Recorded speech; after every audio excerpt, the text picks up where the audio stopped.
I think we are live. Good afternoon, everybody. Thank you very much for joining me. Let me know if you can hear me and see me okay. If the sound is okay, if the microphone is working, and if you are able to hear me and see me, then welcome to a solo playthrough of Men-Nefer, or I don't know how you're supposed to pronounce it, but we'll call it Men-Nefer. This is a game that came out at Essen 2024. I have covered the multiplayer version of this game. I did a two-player playthrough of this sometime last year, I think near the end of last year. And my Patreon supporters were voting a couple of weeks ago on which game they wanted to see me play solo on the channel. Now, Galactic Cruise won that vote, but I did Galactic Cruise solo last week, and I've got a little bit of free time this afternoon. In fact, I've not got free time. I should be script writing, but I've decided not to because I want to play some more games. So this was next on the list. So yeah, of the 10 games that I put up on the list for people to vote for, Men-Nefer got the second most number of votes. And I was really happy about that because, I mean, to be honest, I would have happily played any of the games on that list that were voted on. Some more than others, but I would have played all of them. This is a game which I have only played the once, and it was only two-player, and I remember really enjoying it. But I haven't had a chance to go back to it. So yes, we're going to dive in and we're going to see how it plays. Now, for those of you that don't know, these videos that I do that are not sponsored means that I don't have the time in to basically prep as much as I would have done for a sponsored playthrough. So we haven't even finished setting up the game yet. I haven't read the rules on the solo game, so I don't know how to play the solo game yet. And I will be absolutely honest with you, I'm very rusty on the rules for the main game. Now, if you're watching this video back and you think, I don't want to watch 40 minutes of Paul setting up the game and learning how to play, that's fine. There will be a timestamp somewhere in the video and you can skip straight ahead to when I actually start playing. Or if you're watching this live, and a few people are watching live, thank you very much, then yeah, just come back in about half an hour. Frank is asking, can you zoom out a little bit? You only see half of the board. Nope, you see the whole board. Yeah, I think that might be your screen, Frank, because this is the whole board. They got the whole board there, and yeah, I don't know what Frank's got going on. He's obviously resized the window, but anyway, we've started to do the setup. For the solo game, you use this side of the board. So this game board is two-sided.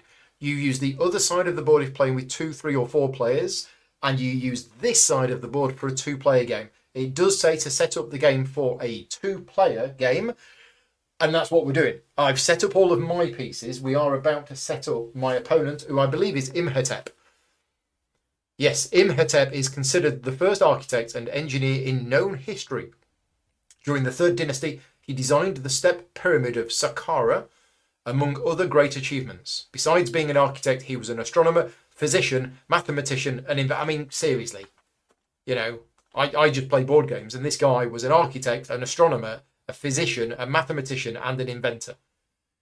Do we dare face the Grandmaster? No, you're probably going to win. Right, so we're setting up the game for 2 players, except Imhotep has a personal board with all of its elements except for the fish and the ankh, as he never obtains or spends those resources in the game. He will be the starting player. Okay, right, that's interesting because in most solo games, the player goes first, but Imhotep is the starting player, which means I start with 4 fish instead of 3. And he begins the game with 10 points. Yeah, as normal. Right, okay, so we're doing the setup. Has Frank sorted his screen out? We're all good. That's all right, got me worried there. So, why did I put components all the way over there? Let's just adjust my chair a bit.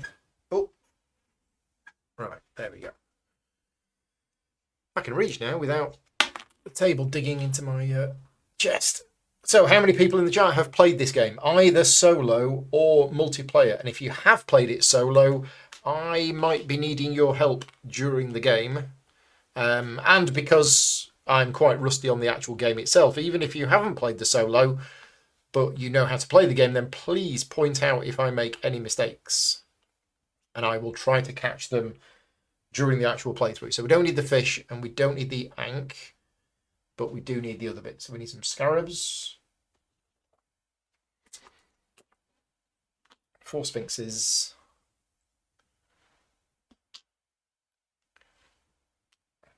Need some boats.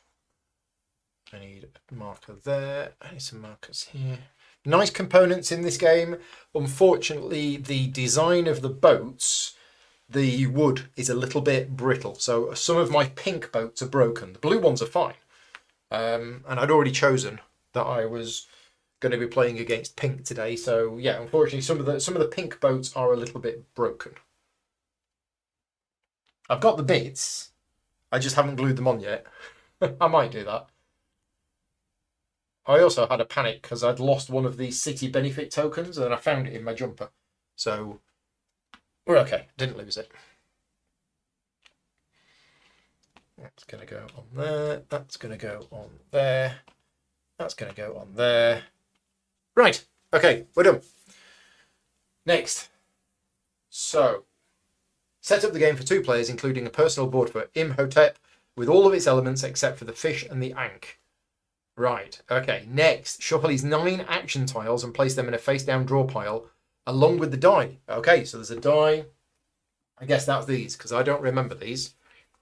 6, 7, 8, 9. Okay, so I didn't make a space for these. But thankfully, there is a space here.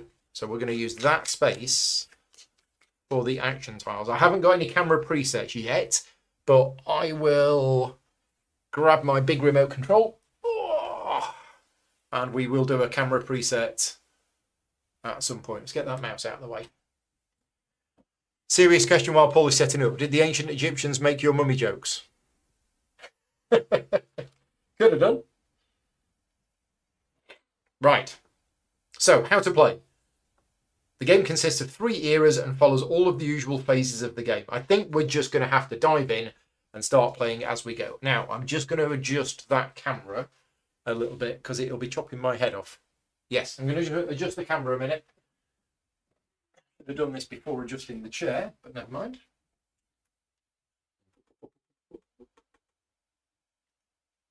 There we go.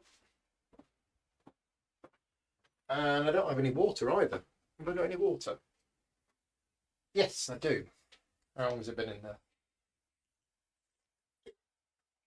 Right, we're okay. Okay, so there we go. I'm a little bit lower now, but it means I can do that. Oh, my head's still being chopped off. Right. So, yeah, we're going to dive in and we're just going to play and see if we remember. I've got these tiles here. What am I doing with these tiles? There's something I've not done yet. There's part of setup I've not done. Action tablets, that's these. Separate the action tablets into 4 piles based on the number on their back. Okay, so pause.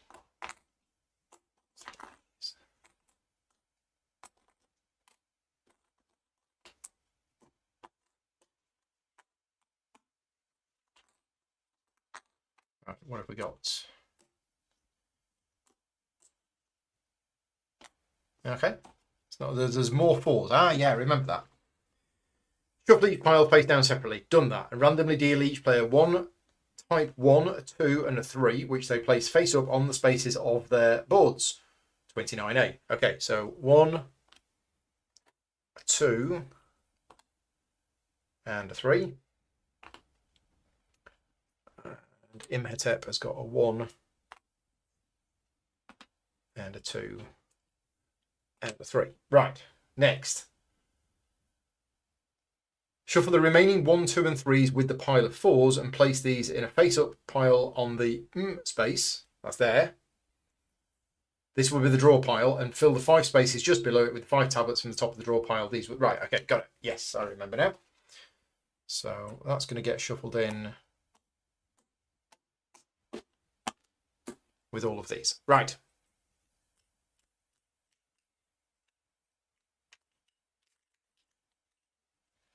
Okay, and then we're revealing 5 of these. 1, 2, 3, 4, 5. Okay, it's just so it's a little bit seeded, so you don't have players getting multiples of the same thing at the start, I think.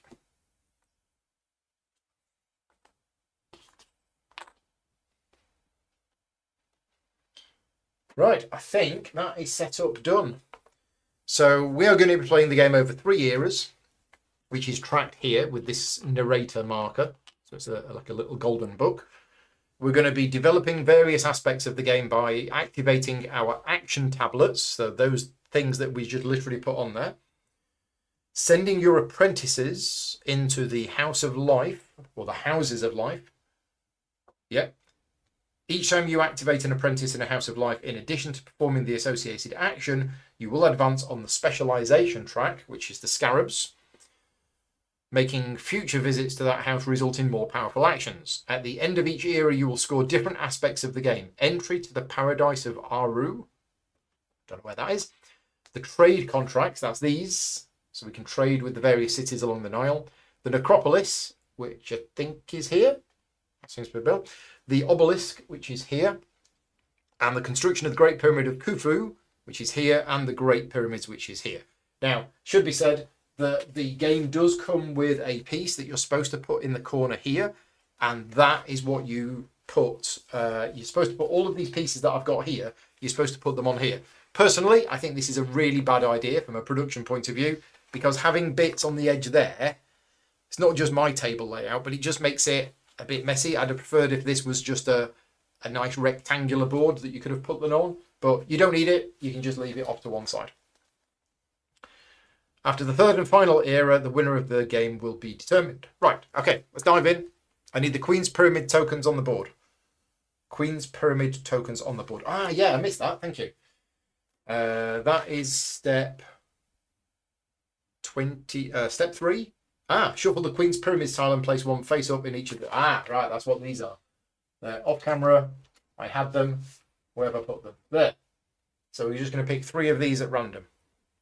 1, 2, 3. And some of these tiles are from a promo set. So if I've drawn the one from a promo set, I have a tiny little piece of paper telling me what they do. Promo tiles. Yes. And full disclosure, as I mentioned at the start, this is not a sponsored playthrough video. This is a review copy of the game that was given to me from Ludonova. So a big thank you to that. And a big thank you to all of my Patreon supporters. I mentioned earlier on, it's my Patreon supporters that voted and decided that this was going to be the one that I'm playing today. But all of my advertising revenue goes to charity. So the only way I'm able to make these videos during the work time is through the support of the Patreon. So yeah, huge thank you to all of my Patreon supporters for funding the channel. And if you want to become one of my Patreon supporters, you can. Patreon.com/gaming rules. Much appreciated. So, phase 1. Off we go. 3 eras. Each era is divided into 3 seasons. The first season is the Flood, which you skip in era 1. Right, awesome. So we're going to miss that. Then we go into the sowing phase. Okay, right, sowing phase. And I'm sure that the game will come back to me. Let's just check the rules. Yeah, phase 1, Flood. We don't do that. But when we do it, Imhotep receives no resources as he never obtains or spends food or Heka. Heka is the Ankh, isn't it? And in eras 2 and 3, we shuffle the 9 action tiles into a new draw pile. Right, so we are now in the main part of the game, which is the sowing phase. Now, what I remember of this is that in the sowing phase, you will take 9 turns. Exactly 9 turns. And on a turn, you've got 3 options. The first option is you move an apprentice, one of your 3 apprentices, into the left-hand side of one of the houses of life. And that is the first thing that you need. One of the 9 things that you do, that has to be the first one that you do. Because once you've done that, it then opens up another option that you can do on your turn. So if that was my first turn, my second turn, I could put another one in if I wanted to, or I could move one from there to there. So that could be my second turn, or I could wait. And it's the timing of when you do that compared to the other players. And then the third thing that you can do on your turn is to obtain an action tablet, which is essentially, because you do that action, I believe, when you move the apprentice out, you do the action. You take a new action tile and you put it in there. And yeah, they're the 9 things that you're going to be doing. You're going to be placing all 3 apprentices in here. You're going to be moving them from the left to the right, and you're going to be taking 3 new action tiles. They are the 9 things that you do, from what I remember. So, following 3 options. Except I don't get to take a turn. Imhotep is first. So here we go. Sowing. Imhotep's turns are governed exclusively by his 9 action tiles, and he alternates his turns with yours in the usual manner. When it's his turn to play, he reveals the top tile of the draw pile, performs the action of the indicated option, and discards the face-up tile once his turn is complete. You can check the discards at any time if you want to. If the tile shows an option that he can't carry out, place it at the bottom of the draw pile and reveal a new one. Repeat this process until he can carry out the option shown on the tile. The sowing phase ends for Imhotep when he has played his 9 tiles. That is 9 turns like yours. Okay, so let's have a look at his first tile, which is that one. And let's zoom in. So this preset is going to point to a random position. There. So we're going to move up here, and we're going to move up here, we're going to move down here, and down here, and we're going to zoom in. There you go. Right, so that's his first tile. Let's do that as a preset. There you go. So what does that mean? Well, that is the iconography for specialize in a house of life. It basically means move an apprentice that he's got on the sun side to the moon side. Well, he can't do that because he doesn't actually have an apprentice yet. So we are going to, what was it? Put that to the bottom of the stack. And we're going to reveal a new one. We may be here a while.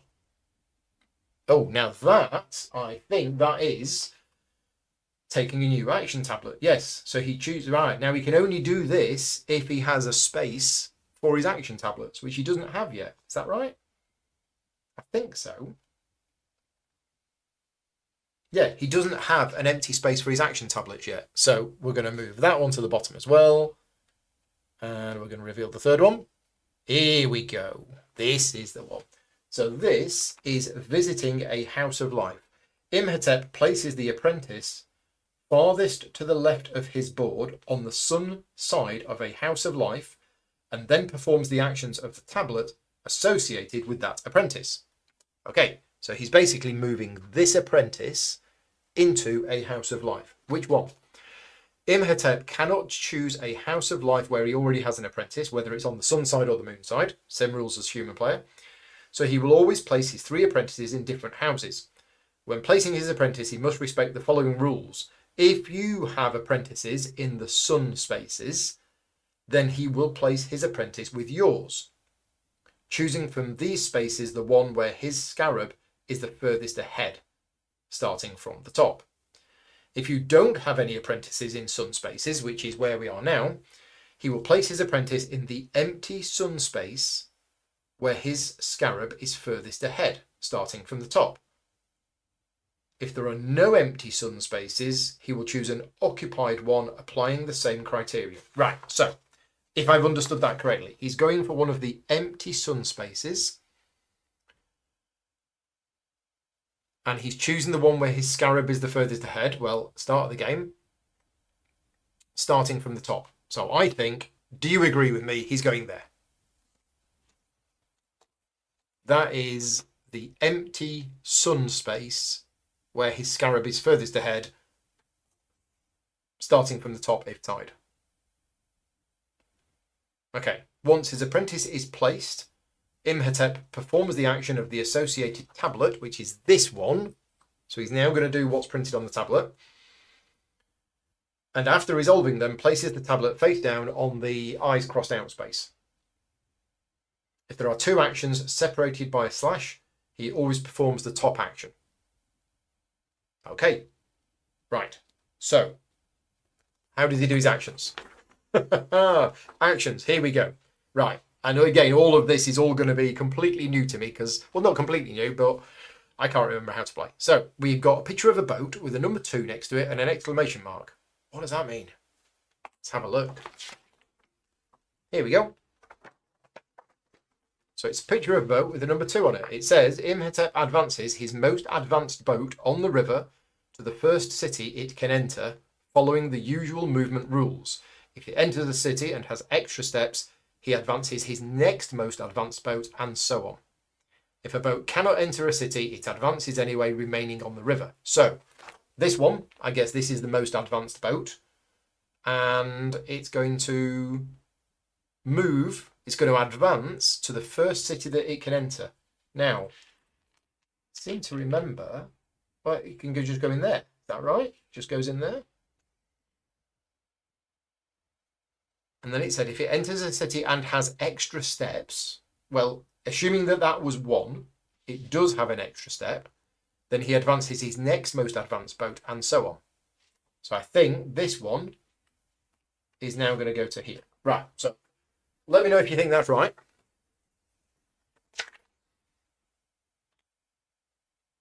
I'm just going to check the rules on boat movements and see if I've done this correctly. Activate boats. The boat icon from the previous action will most often appear accompanied by... Oh no, that's the exclamation mark. Here we go. Advanced boats. Advance 1 or more of your boats on the river according to the steps granted by the action, which is 2. Each step allows you to advance a boat to the next section of the river marked out by white lines, or to enter a city adjacent to a section of the river from its side without an arrow. So in here, out here. Okay. Or to exit a city towards the section of the river indicated by the arrow. If you have multiple steps, you can distribute them however you like among your boats. You can pass where you have a boat, but you cannot end your movement where you already have a boat. You also cannot move backwards. I think I've done that right. Now, also on the action, there is an exclamation mark, which means that boats activate. Imhotep activates his most advanced boat that is in a city with available contracts. So that's this one. It's the most advanced boat that's in a city with contracts. If he has 2 activations, which he doesn't, then he would activate his 2 most advanced boats. He gains the benefit of the city, which in this case is a feather. So we're just going to move the feather to there, because I think that's how you do it. You're trying to make those cross, I remember that. So he gains the benefit of the city and the highest value contract located furthest to the left in the city. The highest value contract located furthest to the... Well, I have this one. So they're both value 1. So he's acquiring this one, or he's gaining the benefit of this one. Then he returns the boat to the river following the usual rules. Imhotep only performs activations after advancing all of his boats.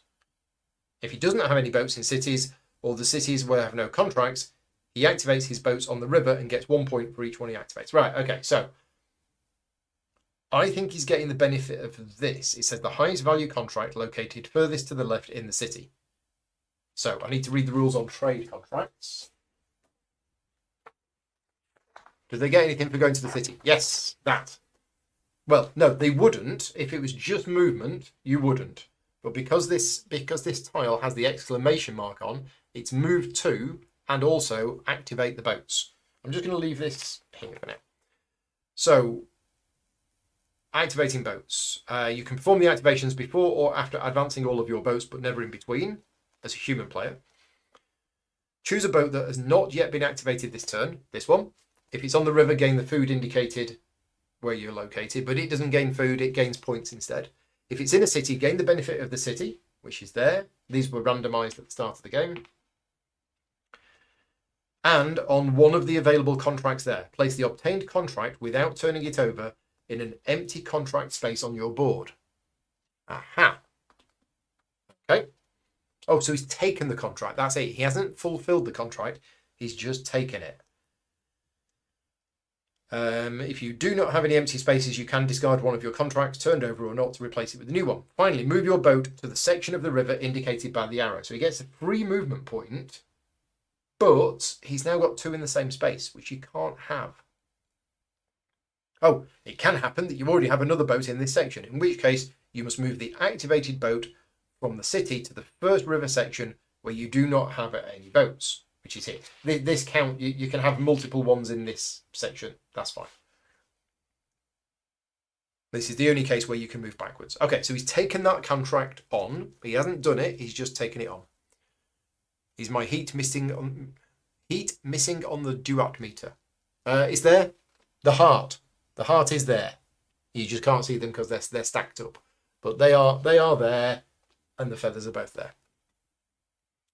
I think that's it. I think that's it. Now, he would also gain 2 fish, but he doesn't gain fish. So that tile goes there, I think, and you just can't take from there. It's odd that that's got the eye, and that's got the closed eye, whereas the closed eye normally means you can't see it. But I think those go like that. Let me just double check. Nope, it should be the other way around. They should be face up. That makes a lot more sense. Yes, those should be face up. So you can actually see what's coming. And that makes now a lot more sense because that's the open eye and they go face down because that's the closed eye. I think we're done. And that's it. First turn has been done. Moved boats, took on a trade contract. Does it refill? Let me check. I don't think it does. I don't think the trade contracts refill. No, because otherwise it wouldn't say, it would say, yeah, there wouldn't be a rule for if there weren't any trade contracts. Right, my go. Well, no idea. Literally no idea what we're doing. So we're just going to play sort of randomly and we'll see what happens. I mean, I could choose this one. So right, now, moving into a house of life, I think there's a cost to do so.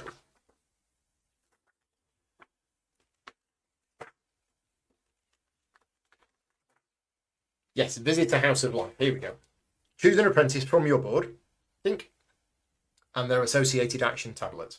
Place the apprentice in a house of life on the main board on the sun side. If there are other apprentices there, yours, other players, or neutral in that sun space, well, there can't be yours.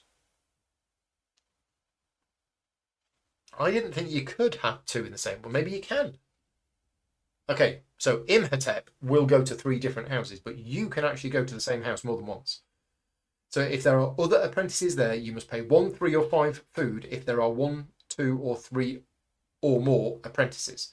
If you don't have enough, do not spend what you have. Instead, place your apprentice anyway and get 3 food, but you skip the next step. So you can either, you go there, and if you cannot afford to pay, then you don't pay anything and you get 3 food, but you miss the next step. Right. Well, and am I only paying for the ones on the sun? Yeah, so basically this is free and this is free, but it will cost me 1 food to go there, there, or there because there is 1 other apprentice there. Now, where is that printed on the board? I think I've seen that somewhere. There. If there's 1 apprentice, it's 1 food. 2, it's 3. 3 or more, it's 5. Right, got it. Well, I don't know.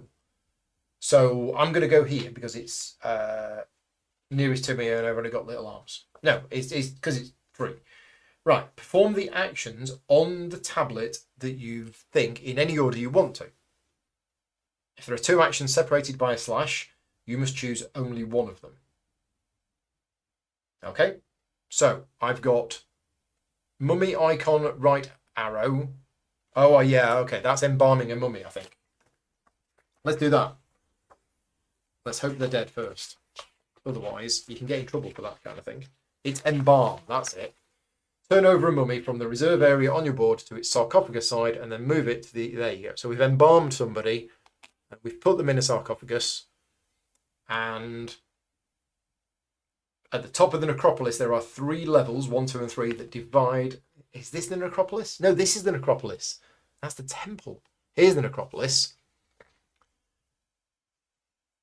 That's the funerary rite. Okay, so... If there are no mummies left, you get your heart and your feather 1 step. Okay, funerary rite, that's the next bit. So I can't do that. So we've done that. Then it is either there's a little priestess with a 1, or there's a picture of what looks like a beehive. I'm sure it's not a beehive. It is obtain a craft. So, okay. Well, it's advanced priestess. So it's either... Advanced priestess. No, it's make an offering. It's a slightly different icon. It's actually got the craft icon after it. So in the priestess icon from the previous action, the priestess will most often appear with a basket in her hands, not a B5 basket. This indicates that you can also make an offering as long as you have a basket with a craft on your board. Well, I don't have a basket with a craft on my board. So that would be advance a priestess and make an offering, or craft. And that's what I'm going to do. I am going to craft something. Let's put that there. So obtain a craft. That's these tiles. 4 of them were dealt out randomly at the start of the game. Choose a craft from the 4 available in the market and spend the food indicated below it. Then place the craft in an empty space without, i.e. one that doesn't have a craft on it, in the pyramidal area of your board, placing the basket of that space over the craft that you just acquired. This part of your board forms a pyramid with 3 levels, 1, 2, and 3, where you will accumulate the crafts you obtain. Crafts are always placed from left to right without leaving gaps, and to place a craft on a high level, it needs to be supported by 2 crafts from an immediate lower level. Right, so I'm basically taking this one because it's free, and I'm putting it here. That's where your first one goes. Your second one will go there, but your third one could go there if you wanted it to. And then that goes on there. So I don't know if that means I've actually made it or not yet. It says if you place the craft in a space with a 1 or 2, you immediately score. Well, oh, right. Okay, so you get points for putting it down there. Got it. Okay. The basket on the craft represents the fact that the craft is available to make an offering. Therefore, baskets without crafts cannot be used to perform this action. Right. Yeah. Okay. Do not replenish the craft market until your turn ends. Well, my turn has ended. Once you have finished and before the next player takes their turn, slide the remaining crafts to the right and we'll get a new one. Okay. Yeah.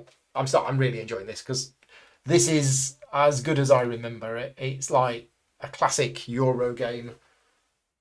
Lots of interconnecting pieces moving around. Are these the crafts? These are not the crafts. Are these the crafts? I think these are the crafts. Yep, these are the crafts. Okay, so that's on there. Right, that's it. That is my first turn done. Yes. So that's how I should have gone. And yes, this is from the same designer as Bitoku. And there are some similarities with the way that the turns work. Like in Bitoku, you've got 9 turns and you have 3 dice, and one of those actions is to place a dice and another action is to move a dice across a river. So there's definite similarities in that, but the rest of the game is very, very different. But James is saying that he was trying the Bitoku, presumably solo. So the solo mode for Bitoku was a bit complex. Yeah, so the solo in this one, I believe, was done by the designer.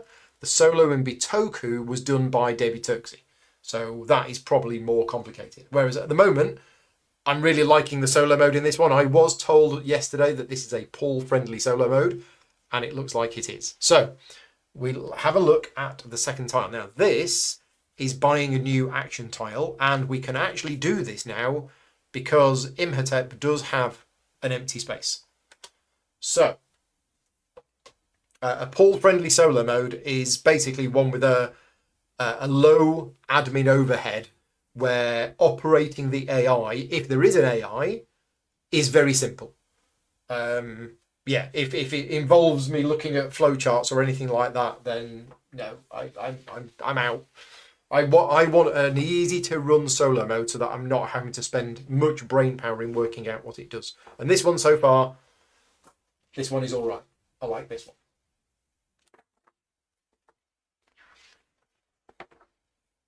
So where are we? No, we're not there. We're here.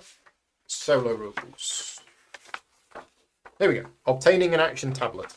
Imhotep chooses the cheapest tablet in food whose hieroglyph advances his counter. Oh yeah, there's hieroglyphs on these. Forgot about that. So, looking at his counter, the next one is that symbol, which is this one or this one. Well, this is the cheapest one that would advance his counter.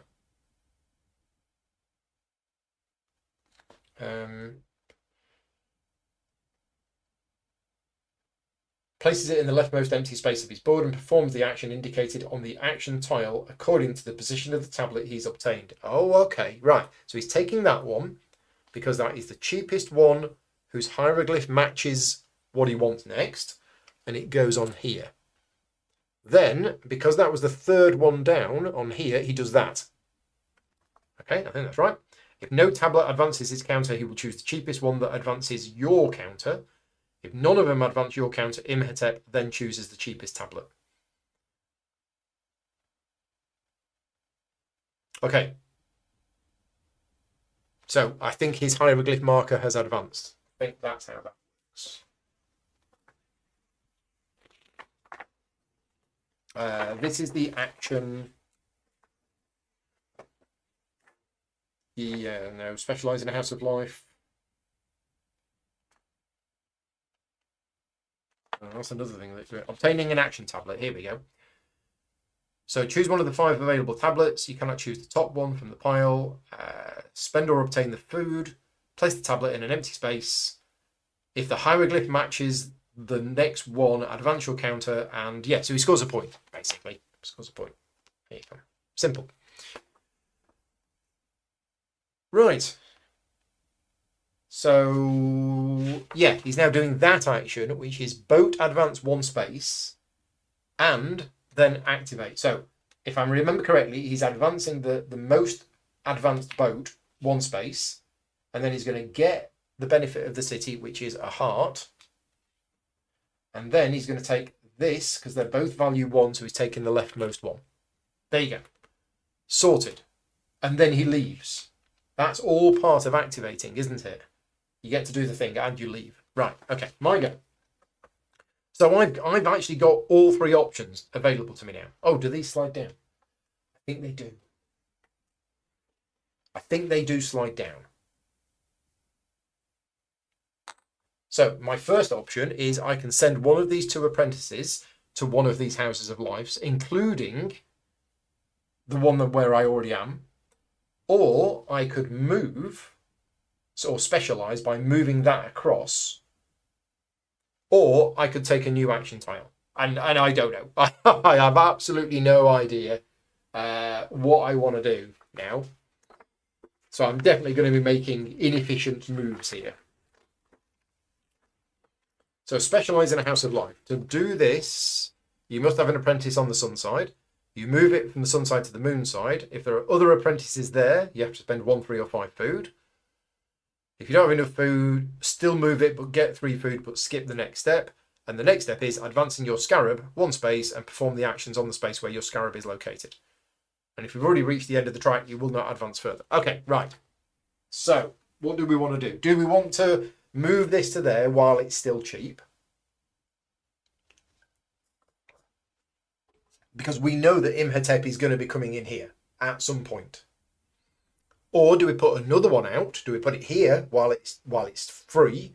But we know at some point Imhotep is going to move that to there, which means this is then going to be free.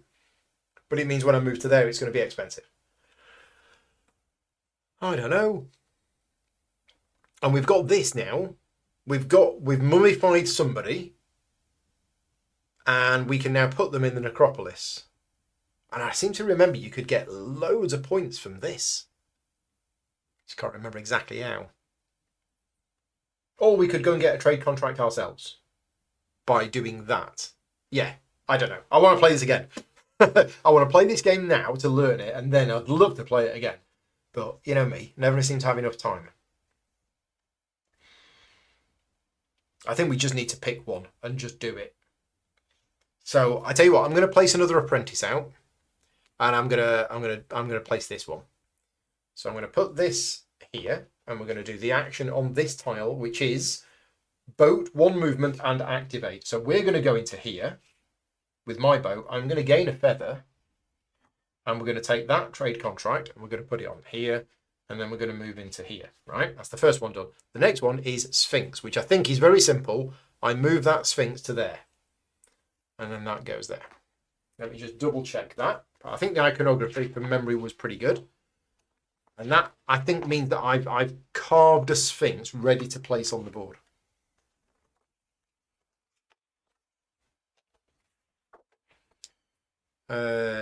Yes, carve a Sphinx, literally carve a Sphinx.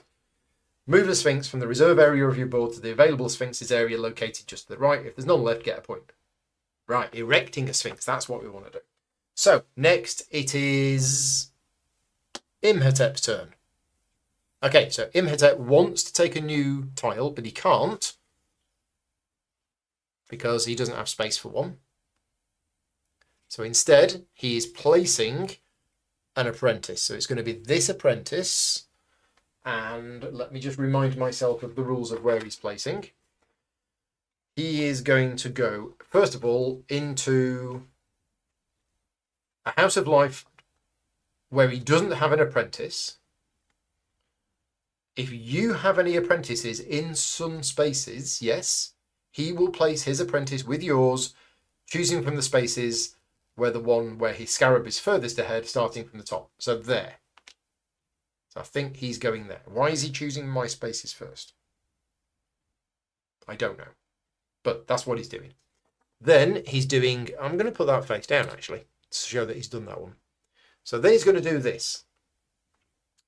So this marker here is very simple. It is just gain 1 heart. How did I gain a heart? How did he gain a heart before? What have I done wrong? He chooses your places because if he doesn't have yeah, he might have an action before me to move across there by making it more expensive for me. I thought so. I can't remember how he got a heart earlier on. What was it he did? Oh, it was there. He went into that city. Well, he's getting another one. So he's now got 2 hearts. And then it's advance a priestess and deliver a craft. Make an offering. Or make a craft. But it says if it's got 2 actions that it can do separated by a slash, it will choose the top one. But it can't choose the top one.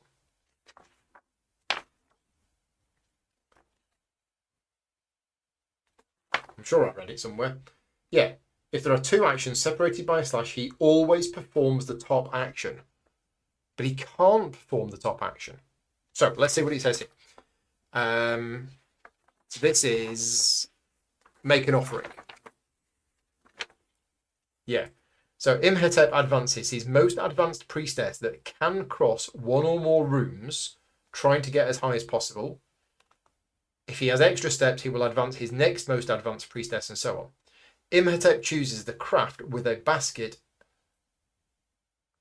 located highest and to the left of his board. All right, here we go. If Imhotep does not have offerings available, he doesn't, and must perform the make an offering action. Instead, he performs the obtain an offering action instead. Right, and obtaining an offering,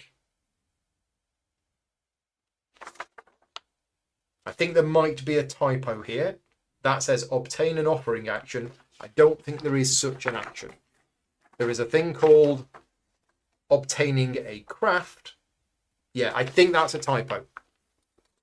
It says if he doesn't have any offerings available and must perform the make an offering action, then he performs the obtain an offering action instead.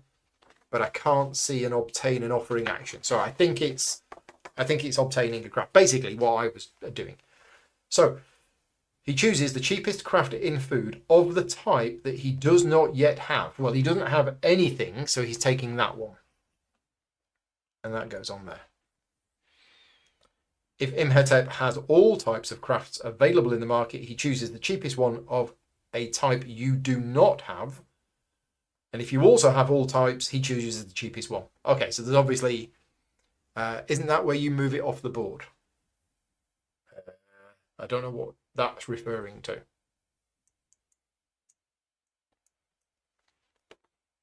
Yeah, I can't find any action in here called obtain an offering.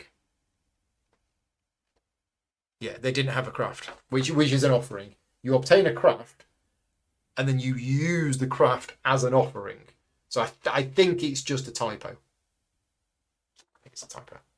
Anyway, that's that action done. That's that done. It's now my go. Right, what we're going to do. So we could advance on either one of the... And I think I'm going to advance that one because right now, advancing that one is free. Yes, because there's nobody there. So we're going to do that. And when you do, you move your scarab forward. Think. And then I get 1 movement point and double activation. I don't think I'm going to be able to do a double activation, am I?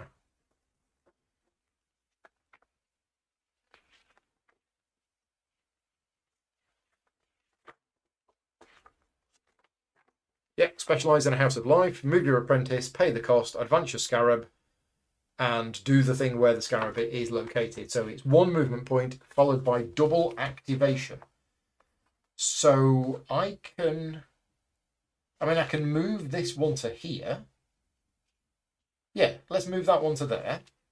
And that's my one movement point. And then double activation. So my first activation is I gain a heart for that. I take the contract for that. And that moves me to there. And then my second activation is to get 2 fishes. Is that right? If it's in a city, gain the benefit of the city and one of the available contracts. Place the obtained contract onto an empty contract space. If you don't have space, yeah. Finally, move your boat to the section of the river indicated by the arrow. If you've already got one there, move back, etc., etc. And it was a double activation. This indicates that you also have 1 or 2 boat activations. If you have 2, you must activate 2 different boats, never the same one twice. Okay, which means I have to activate one of these boats, but there's nothing in here. There's no fishes in here.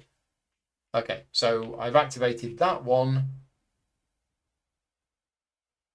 Yeah, was there something else I could have done? I mean, yeah, okay, technically I could have done. I could have moved that to there. Gained the benefit of there and moved into here, and that would have moved back and then gained 2 fish. But no, that's fine. That's fine. Anton says, I guess if he doesn't have the ability to fulfill an action, he creates a pre-roll. Yeah, I think that's basically it. I think it's just a typo. But that's the way we're going to do it. I hope that's right. Whose goes that? Mine. So I've moved up there. I've moved up there. That's it. That's my go done. Back to Imhotep. Imhotep is advancing. So he can do that. So just to show you what that one looks like. It's that. Very, very simple. Specialize in a house of life. So Imhotep moves an apprentice that he had on the sun side to the moon side. And then after advancing his scarab, he performs the action on the space that he's reached. So if he has apprentices in the sun side where yours are also located, no. If all of his apprentices are in sun spaces where yours are not, he will move his apprentice by choosing from these spaces the one where his scarab is furthest ahead, starting from the top. Well, no and no. So that one. So that moves to there. That's it. And then he moves the scarab on, and he's going to get to do that action. Right, so that action is 2 things. One of them is that. And the next one is papyrus. So obtain a papyrus. He chooses the cheapest papyrus in Heka, which is this one, that allows him to complete a drawing. None of them do because he hasn't got any yet. If no papyrus allows him to complete a drawing, Imhotep will choose the cheapest one that allows you to complete a drawing. If none allow you to complete a drawing, he chooses the cheapest one. Okay, so he takes that papyrus and he puts it there. And then at the end of the turn, I think these slide down. And I think these should have slid down as well. Yeah.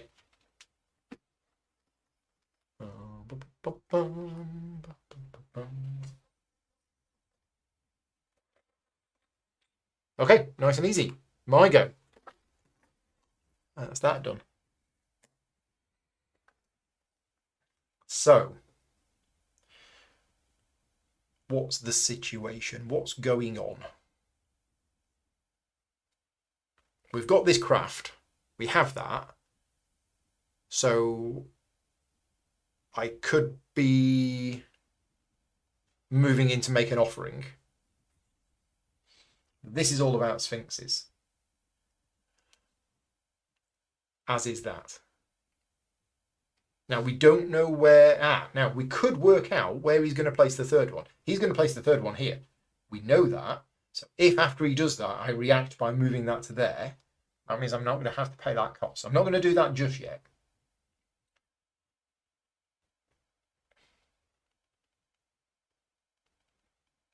I could take some action tiles. Yes, I could. Now, if I take action tiles, I'm looking for one with a heron on it. Is it a heron or a crane? And there's one there. So I should probably take that. Let's take this, because I actually gain 1 food for taking it. And because it matches the next hieroglyph on there, I move that on and I get a point. And then that goes there. That's it. That's my action done. Simples. What is Imhotep doing? Imhotep is specializing in a house of life. So that moves to there. And he's moving his scarab forward. And he's getting the benefit of his scarab. So it's 1 movement point, which for him is that. And then he's going to take that, get the benefit of the city, which is a papyrus. So will any one of these allow him to complete the drawing? Yes, that. So it goes there. Right, easy. Then they're both value 2, so he takes that one, and it goes there, and that moves to there. And then he does a second activation, but there's no boats anywhere else, so he doesn't get to activate a second one.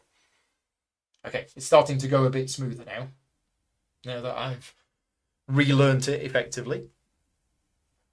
My go.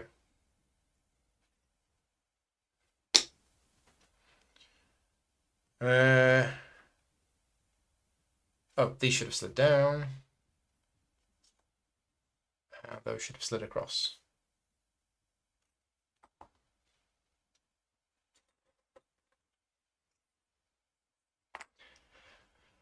Okay, so the next one I'm looking for is that. Do I want that?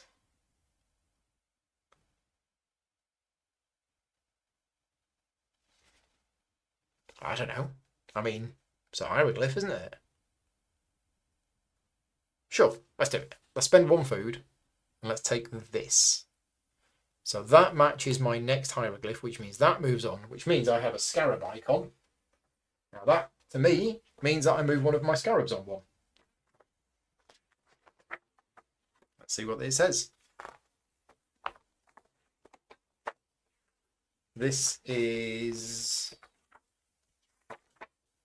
Yes, advance one of your scarabs 1 step, but do not perform any action of the specialization track. Okay, so I just move one forward.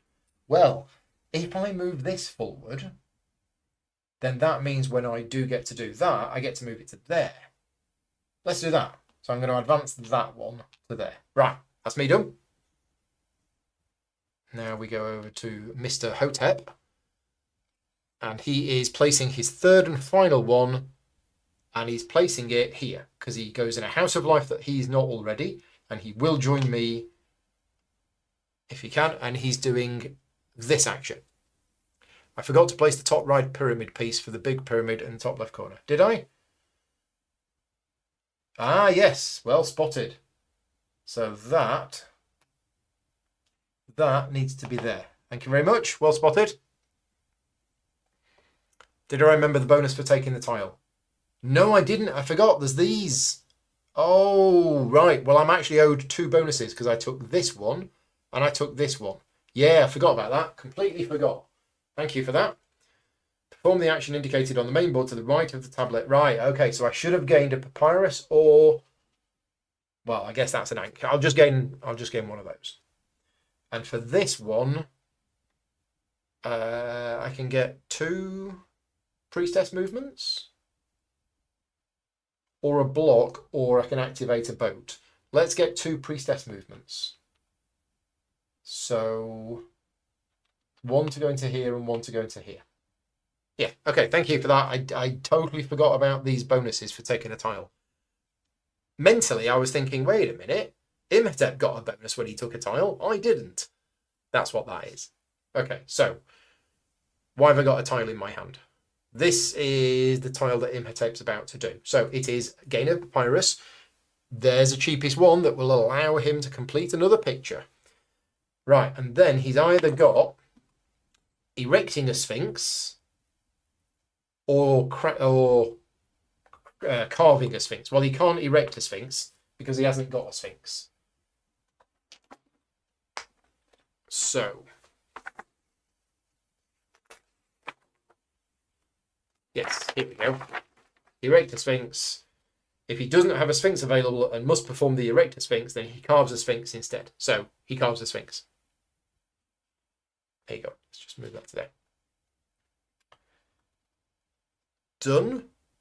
Done. Done. My go. So I've still got this to place. And if I really wanted to, I could go here.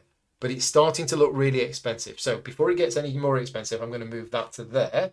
It's moving into an area where there is 1 apprentice already. So I have to spend 1 food. But now I'm going to move that to there, which gets me 2 things. First of all, I can craft something and I can erect a sphinx. I believe in either order. So we'll do the crafting thing because we know how this works. he says. I basically choose one of those, but there was some talk about benefits of having different ones, and that's a ring with a scarab beetle on, and that's also a ring, and that's also a ring. So if I want different ones, and I'm not sure why I do want different ones, if anybody in the chat can tell me, why do I want different crafts? Is it for things like this contract, or are there end of game points as well? Right, crafting.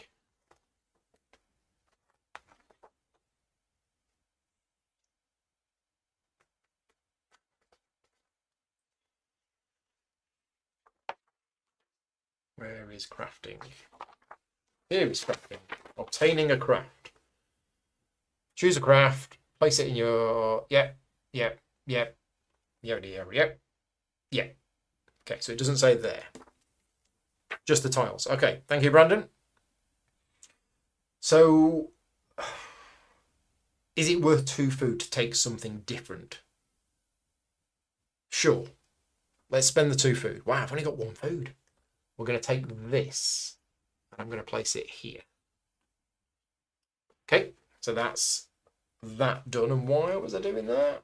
Because of that. But now we have erecting a sphinx, which is what I generally like to do on a Wednesday afternoon anyway. So that's good. If you have at least 1 sphinx available, check. Place it on one of the empty pedestals scattered throughout the city.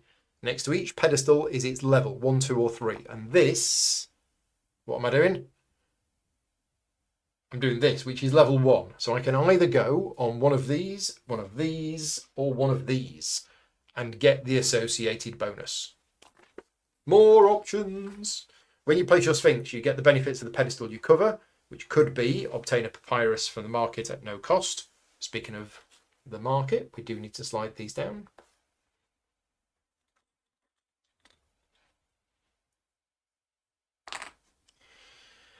Or perform the indicated activations of mastaba tiles. You can choose any of the 5 tiles, and if you have multiple activations, you can distribute them however you wish. Right, so this is obtaining a papyrus without paying Heka. This is activating the mastaba tiles, which were chosen at random. This is more duat track and mummifying. This is food and moving a boat and then activating a boat. That could be quite good. That is this, and I can't remember what this does.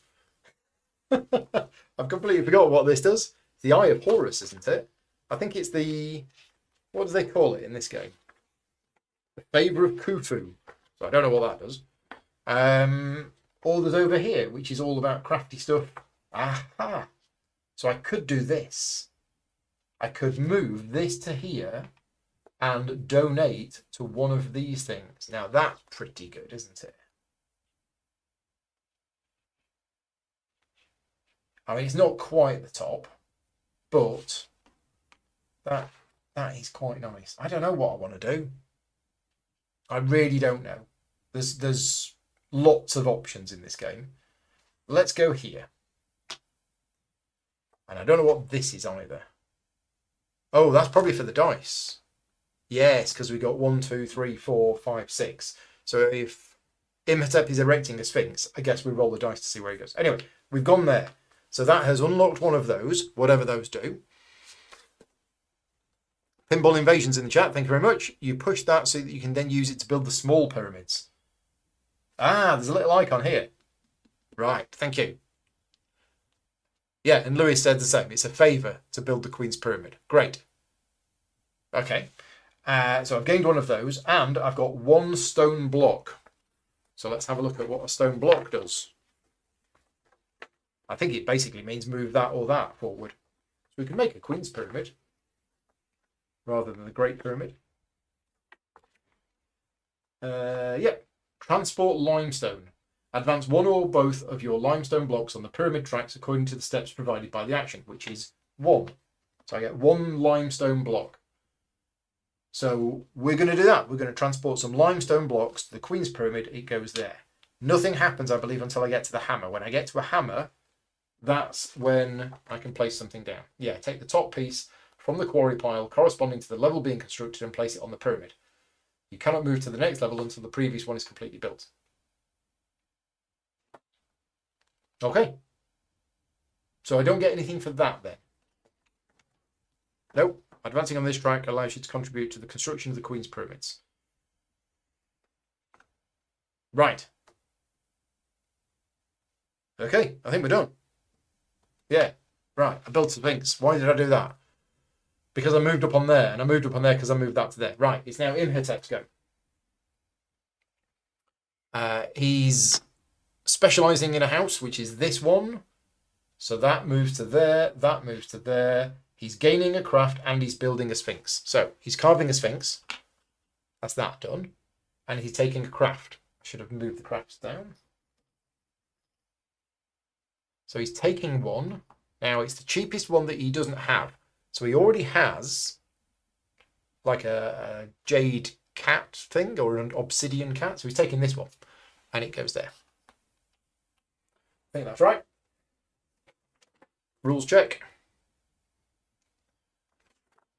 Obtaining a craft, chooses a craft cheapest that he does not yet have. Yeah, okay, done. Easy. Yep, yep. My go. So I've got this one to place, and then this one to move, and then a new tile to take. So I have no choice right now. It's got to be this one on the board. Now, the question is, I could go here. It's free, but then when I move to there, it's going to cost me 5 food, which I don't have 5 food. In fact, this is actually really expensive. But these neutral ones are not moving. So let's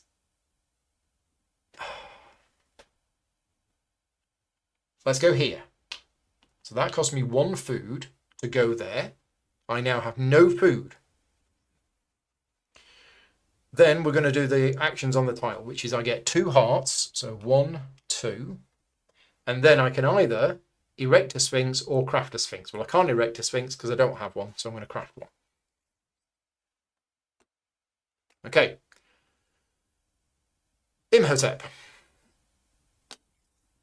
He's taking a new tile.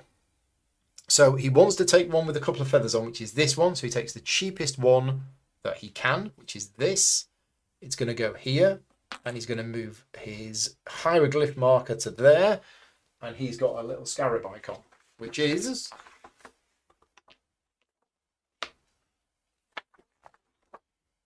he advances by 1 step his scarab, which is furthest behind, starting from the top, which is that one. Bonk.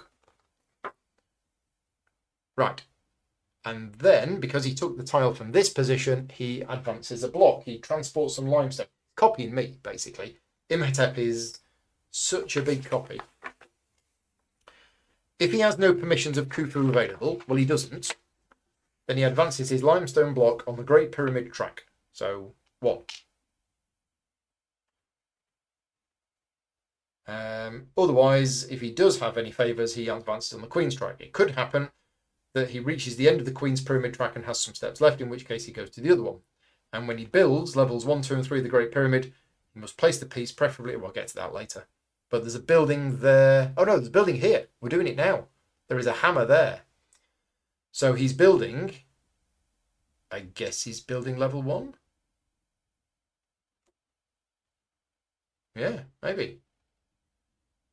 So he places the piece preferably in the upper right corner of the pyramid, and if that's not possible, in the first free corner clockwise. It's a little picture here. He receives the favours of the piece he places and the one he covers in the usual way. If he places the pyramidion, he chooses to advance his feather 2 steps. Okay, so let's just remind ourselves of the rule for building the Great Pyramid, which is transporting the limestone block,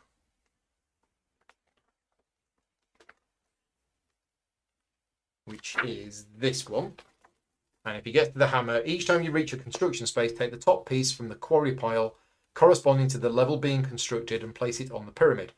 Note that you cannot move to the next level until the previous one is completely built. Each piece and the pyramid base printed on the board shows a favour of Khufu.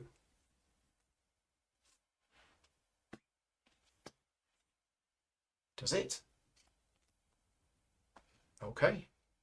Each piece and the pyramid base printed on the board shows a favour of Khufu. I mean, I can see it here. I'm not seeing it on here. What am I missing? What am I missing?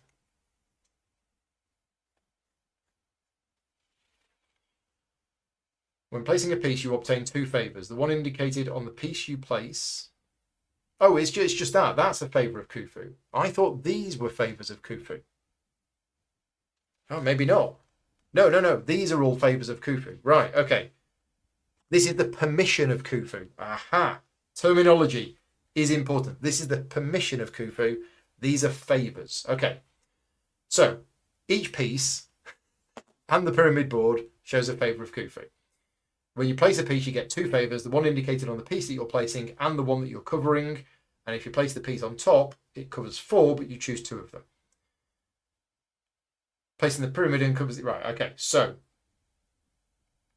what's he doing? Is he basically just placing the next one clockwise?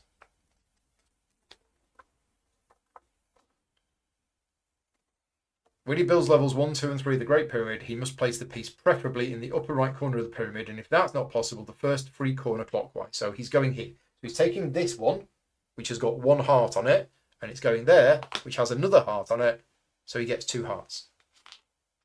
1, 2. Right. I think we're done. And once this is finished, then you build the second one. What's this for?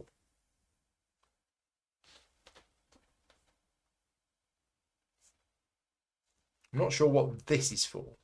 So the Great Pyramid is here. The Queen's Pyramids are here.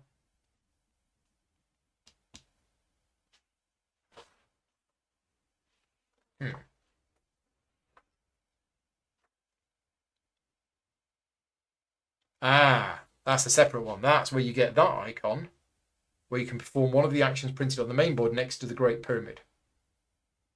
Right, okay, got it. Yeah, there are favours you can get which trigger the pyramid track, which is that icon. That must be Khufu. Thought I recognised him because of his hat. I've lost track of where we are. What were we doing? We were doing Imhotep's turn, and Imhotep took a tile and built. He did a limestone thing. Yeah, so he took a tile. So the next one must be taking a tile as well. Yeah, so he took a tile. He took it from here, and he did the limestone block. And that went on there, so he advanced the scarab. Yeah, I think we're done. I think we are done. I think that's Imhotep's turn done. You can get that if you reach the top of the obelisk. Oh, right, yeah. If you get to the top of the obelisk, you get one of those. Right, okay. My go. So I have 2 options. I can either... Oh, these should slide down. Try saying that 3 times quick. I can take a new one, and I'm looking for Squiggly Snake, which is there, but that costs food, and I don't have any food. My other option is moving that across, which doesn't cost any food, and I don't have any food. So that's what we're going to do. We're going to move that across. I'm going to move that to there, and that gives me a block, and I gain a favour. Not a favour, a permission. So I'm going to gain a permission. I'm going to get loads of permissions, surely. I only need 3. Oh, that's because in a single-player game, or even in a 2-player game, there's not many spaces left. Oh, no, there's 2. There's that one and then the top. Okay, right. I might need more. Got it. What am I doing? Yeah, done that, and I'm going to do this. So I'm building a piece of the Queen's Pyramid. Now, that's one of these pieces, and I have to spend a favour. So I have to, not a favour, a permission. I have to spend a permission, and I can place it there to get that bonus, there to get that bonus, or there to get that bonus. In fact, no, you don't put it there. You put it here. Oh, I need to read the rules on this. Queen's Pyramid.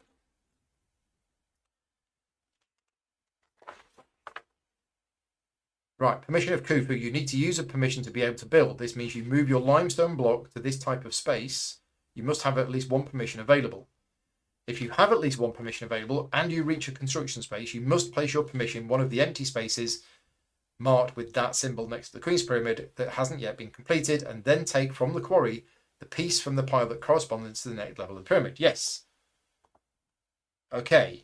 Now, When do I get this bonus? Is that end of game? How hard is it to get food? Yeah, it seems quite hard. It does seem quite hard to get food. So I'm not seeing anything in the Queen's Pyramid. This must be end of game scoring. For every Sphinx on the board, each different type of crafting good, every 2 completed contracts is my guess from the iconography. Let's just skip to end of game quickly. Where the heck's end of game scoring?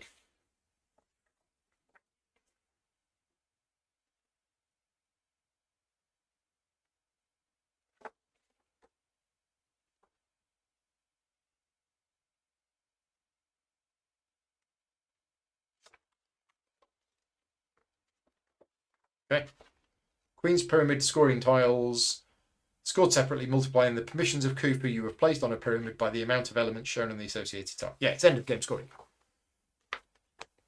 Oh, it's end of round scoring. Ah, Lewis says there's no end of game scoring, only end of round. Right, okay.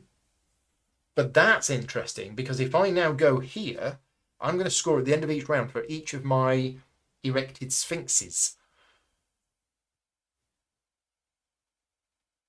And I have one of those, where if I go here, it's for each different crafting. I've got 2 of them.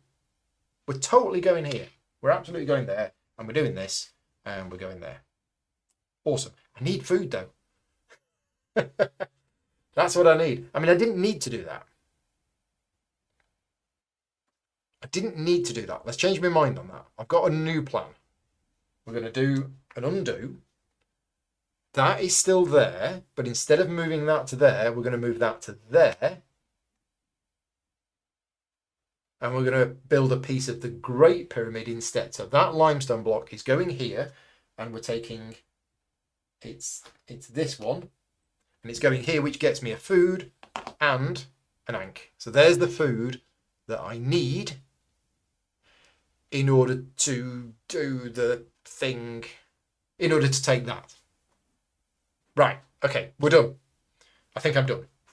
Gosh. Right, Imhotep. So he wants that. And it is there, and it is the cheapest. So he takes that one, and it goes there, and it does match. So that goes to there, and he gets a point. Okay, and then, because he took a tile from the 5th position, he gets a papyrus. The cheapest one that's going to allow him to complete a thing, which is that. So that goes there. Yeah, this solo mode is, yeah, extremely good. It's very pull friendly. It's an extremely good solo mode that, in my opinion, does represent what another player would do without it being massively overcomplicated, which is exactly what I want from a solo mode. So thank you very much to the designer for this. Fishing. Oh, yeah. Who would have thought going fishing would be a way of getting food? Right. Next. My last turn is to take a new tile. And now that I've got the food to take a tile, actually, I'm going to take this one. And I could have worked that out. I could have worked out what Imhotep was going to do, but I'm taking this one. It is free. It is my next symbol, so it goes there and I get a point. And then I get one of these 2 bonuses. So I need to be crossing that to get income. It's either that or I move a priestess forward 1. Oh, hang on a minute. It's 2. It's 2 to move from there to there. Oh, in which case I'm moving a boat. Right, boat has been moved. Now, just before we move on, I need to look at contracts. Can I complete them at any time? So, contracts. Where's the rule on contracts? Here. It's in the harvest phase. Turn over all of your face-up contracts whose requirements you've met. Right, okay, that's what we're doing. We are done with the 9 turns. So we are now going into the harvest phase. Right, this phase proceeds as normally with the following exceptions. So, proceeds as normally. Your various aspects of the game are scored. You'll perform this. Yeah, okay. Roll up papyri. Count the papyri you have obtained during the era and the drawings you have completed with them. Then advance your feather one step for each papyrus and another for each completed drawing. Finally, turn over all of the papyri and stack them to the left of your thing, roll them up and accumulate them in each era. So I've gained nothing. No, didn't bother with that. Okay, Imhotep, however, he gets loads. Okay, so he's got 1, 2, 3, 4 papyri and 3 completed drawings. So he moves his feather 7 spaces. 1, 2, 3, 6, 7. And then these all get rolled up. Love this part. Very thematic. And they go on there. Right, that's that done. Next, the duat. If your heart and feather have crossed, have not crossed, you lose 1 point for each +1 minus space between them. Okay, so let's do Imhotep's first. 1, 2, 3, 4. Only 4. It's done really well. 1, 2, 3, 4. Me, however, 1, 2, 3, 4, 5, 6, 7. Boo. Okay. Trade contracts. Turn over all of your face-up contracts whose requirement you have met, keeping the ones that you have not met face up. So this one requires me to have 2 different crafts, which I've got. I've done that one. That next one, I don't know. There is an appendix that comes with the game. Thank you to the publisher for including an appendix. Hopefully it will tell me what it does. Spanish on one side. If my heart marker is on space 3 or more. Is that what that is? I say there's an appendix. That's a slightly more complicated one, but that's probably explained in here. You must reach the indicated space on the duat meter with your heart.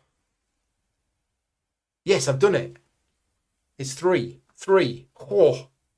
That was more luck rather than judgment. Next, what does Imhotep do for contracts? Imhotep automatically turns over any contract he has face up according to the current era. So in era 1, he turns over his contracts of value 1. In era 2, he'll turn over his 1s and 2s, etc., etc. Okay, so he obtained this, but he doesn't turn it over. So thematically, or what happens is, trying to represent the real game, he hasn't done enough for that one. But he will do later. Okay, next. Trade contracts have been done. The necropolis. Nobody put anything in the necropolis, so nothing scores. The obelisk. Nobody moved up the obelisk, so nobody scores. Pyramids. Score the position of your limestone block on the Great Pyramid track. Well, we're both on space 1, so we get 1 point. Huzzah. Score each permission of Khufu you have placed in the Queen's pyramids. Didn't do that in the end. He scores 4 points for each permission of Khufu he has placed, ignoring the scoring elements. Oh, you can adjust the difficulty of the game as well. Awesome. I'm not going to because it's too late for that. Right, that's it. Round 1 is done. Awesome. Round 2. So we need to do reset. Stuff comes home.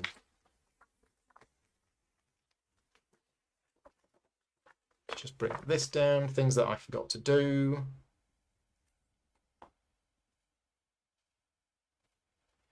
Okay, right. So advance the narrator token 1 step. Resources. Receive 1 food for each of your boats that has surpassed here, and 2 food for each boat that's surpassed here. No, nothing. Then receive 1, 2, or 3 Heka if you have reached or passed with your orb on the 1st, 2nd, or 3rd Heka spaces. So here, here, or here. No. Apprentices. You take your 3 apprentices back. I'll flip these action tiles over. What did I get for my trade contract? Did I forget to do something? Should they have been points? Don't you need to be on spot 2 of the pyramid track to get the point? Oh, yes. That's the points. Yeah, thank you. I thought it was just 1 point per space. Good spot. And also, contracts. Should I have scored the points for the contracts? Because I did them, surely. I flip them over. Yeah, score those according to the value on the back. So we both get 2. Forgot to do that. Right, okay, so apprentices go back.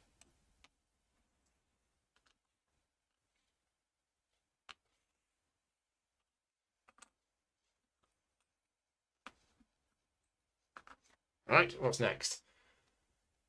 Move each neutral apprentice to the House of Life directly below them without changing their side. Okay, so that's going to there, that's going to there, that's going to there, and that's wrapping around to there. Okay. Trade contract. Refill all spaces that have been emptied in the cities along the Nile corresponding to the number of players in the game, keeping in mind that in Era 2, you should only place Value 2 contracts. I got that wrong last time I played. So we are placing Value 2 contracts here. Basically, we refill the empty spaces, but we don't put Value 1 contract there, even though they started with Value 1.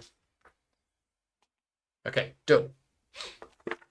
Turn order. Rearrange each player's water lily on the turn order track according to their PP. The player with the least PP is placed in first position.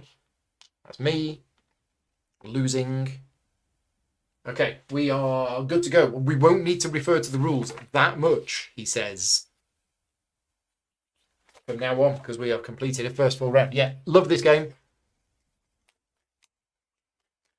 I don't know. I honestly don't know where this fits in my top 10 games of last year. And one of the reasons why I don't do a top 10 at the same time as everybody else is because I don't like views on my videos. I'm joking.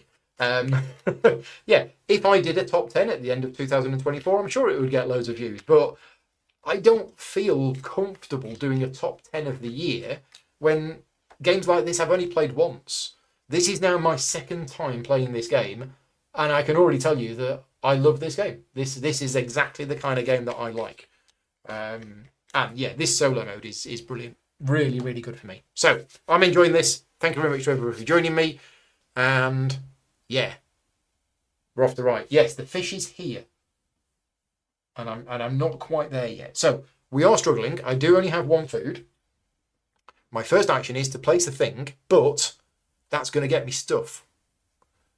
Now, what do we want with this stuff? Now that's interesting. That's a question mark.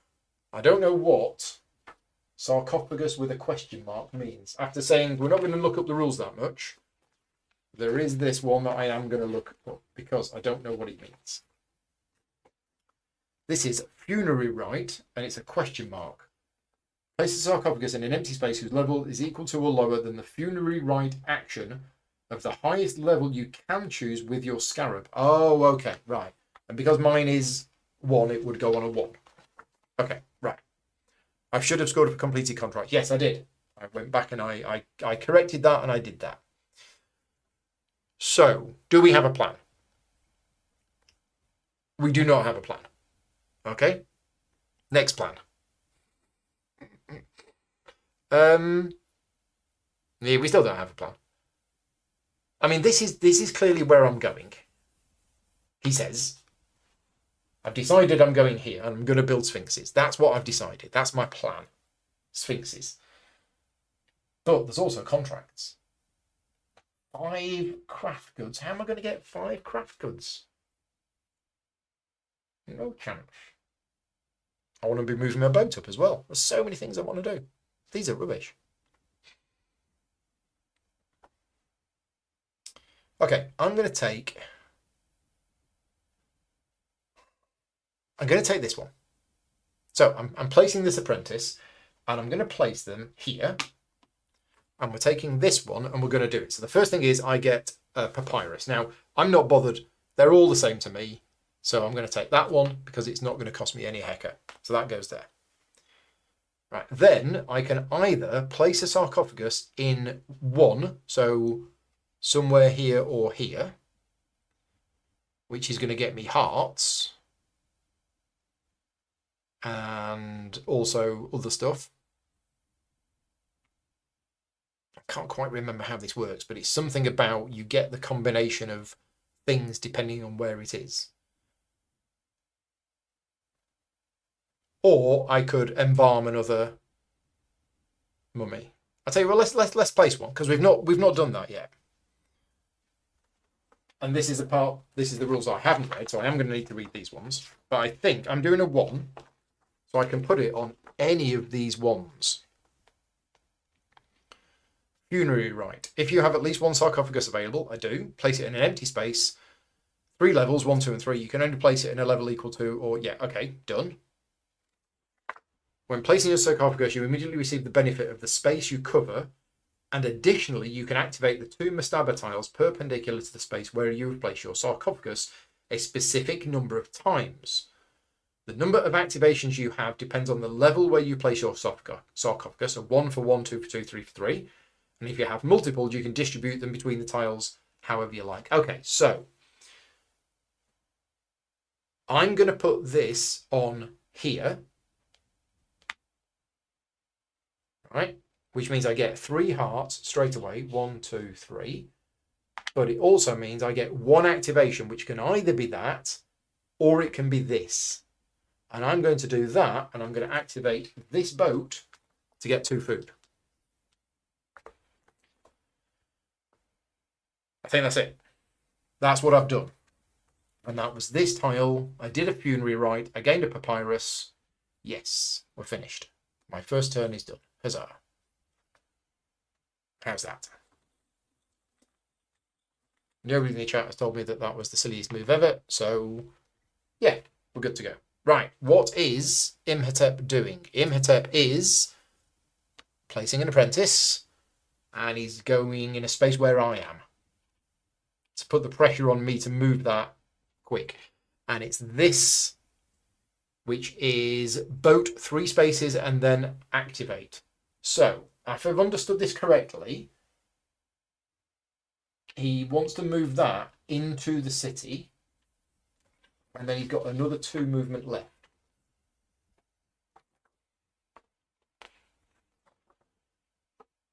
He advances his most advanced boat to the first city that it can enter. If it enters the city and he's got extra steps left, he advances his next most advanced boat, and so on. So that boat goes into there. So that's 1. He's got 3. That one goes into there, and then that one goes into there. Is that right? Because they enter the first city that they can reach. I think that's right. The first city it can enter. Yeah, okay, we're done.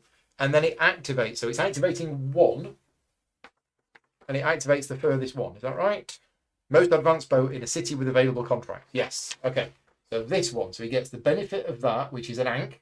He doesn't get Ankhs, so he doesn't get anything for that. They're both value 2, so he takes the leftmost one and puts it on there. Now, I know that he's going to complete both of those at the end of this era. You're judging me silently. Oh, okay, thank you. Right, Marcus has popped in the chat. Yeah, he played before and it is a great game. Yes, I agree. It is very, very good. Right, so that is, I believe, Imhotep's turn done. So me, I need to move this one over before it gets more expensive. But then again, I want to go here before it gets more expensive. This is the dilemma. But actually, I'm going to go here now. So it's free. And I move my scarab forward, and I can erect a sphinx on a level 2 space. Right, well. Well, indeed. I mean, there's so many juicy bonuses. There really is, isn't there? I mean, that is 2 movement and make an offering. So I could go there and make an offering. Look at that. But I'm going to be greedy. I'm going to try and be greedy, and I'm going to try and get here. I have no idea how you get here. No idea what that is at all. But I think I'm going to go... Well... So here's my thinking. This track here, there is permission. There are 3 permission spaces, and you only have 3, and you only need 3. So by me going on here to get these permissions, it's not, I don't actually need it. So if I go here, for example, that has unlocked my 3rd and final permission. Oh, that's why. Because if you ever get a permission and the space is empty, you get one of those. Right. No, we're all good. I have answered my own question. I'm totally doing it. So I'm going there. That unlocks that permission of Khufu. And I get 2 limestone blocks. So the first limestone block is going to be that. And I'm going to use this permission. I'm going to say, please, Mr. Khufu, can I build? I'm going to build there, and I'm going to put that on there. Right, that's my first limestone block. My second limestone block is going to be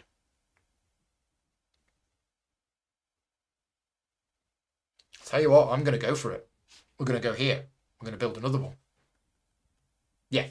Okay, so I think I'm done. I moved there. I moved that up. Didn't cost me any food. I got to do that. I put that there and I did all of that. Yes, we're done. On top of the offerings, it's the god. You get that for going up the obelisk track. Obelisk track. Oh, okay. I'm seeing a little icon there. And there and there. Right, okay. Imhotep is replenishing his tile. So what does he want? He wants a squiggly snake. That's this one. So he takes the squiggly snake, puts it on there. It's the hieroglyph, so that goes to there, so he gets a point. And he took it from the third space, which means he gets to move a boat and activate a boat. So move a boat and activate a boat. So, oh, hang on a minute, that should have activated and gone to there. So he moves a boat, which is this one, and then he activates that boat and gets one up on the orb, and he takes this, and then that goes here. Oh dear. Look at that, he's racing ahead. Okay, and then that's that done, and then these slide down. Okay, we're almost out of tiles. My go. So I've done the first two things that I wanted to do. I need two more feathers next, and that is this one, and that is actually the tile that I want for next time. So I'm actually just going to take this tile. It goes on here. It does match my hieroglyph. I gain 1 food for taking it. I move my hieroglyph on, which gets me a point, and I get one of these two things. So do I want to take a papyrus? Yes, I am going to spend an ankh to take this papyrus, which completes that drawing. Turns can be quite quick once you know this game. Did he activate the boat on the first village? He didn't. It was only one activation. So he activates the boat that's the furthest ahead. As far as I understand it.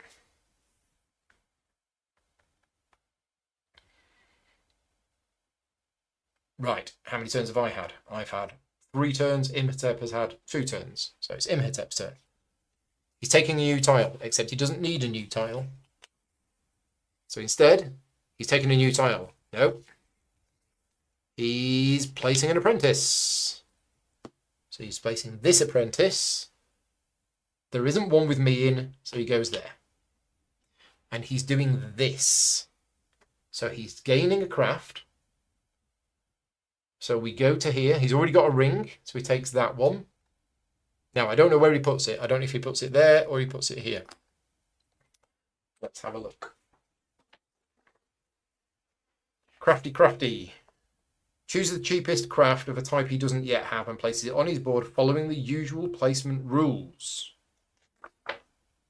Usual placement rules. Okay, did I misunderstand the usual placement rules? They're always placed from left to right without leaving gaps between them. And to place a craft on a higher level, it needs to be supported by 2 crafts of the lower level. Ah, okay. So rules question. I from reading it, I think I could now place there if I wanted to. But I don't know what Imhotep does. And there is an example to say, yes, I could place it there if it was me. But what does Imhotep do? Unless I've missed something, we've found a part where the rules are not clear. Just says he places it on the... Oh, no, it does say. It says as high as possible. It absolutely does say. Found it. Right, so it goes here. Now, I don't know what these numbers... Oh, these are the tiers. Okay, these are the tiers of the items, and I can't remember what the tiers mean.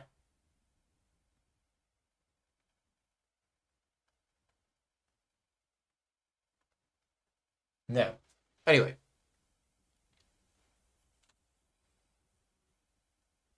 We'll find out. Oh, I think it's the reward that you get for placing it is based on what's printed on the thing. Yes, okay. Does he place his apprentice one down because the marker is advanced? Oh, let's have a look. Let's remind ourselves of that. So I think you're right. I think I might have got that wrong.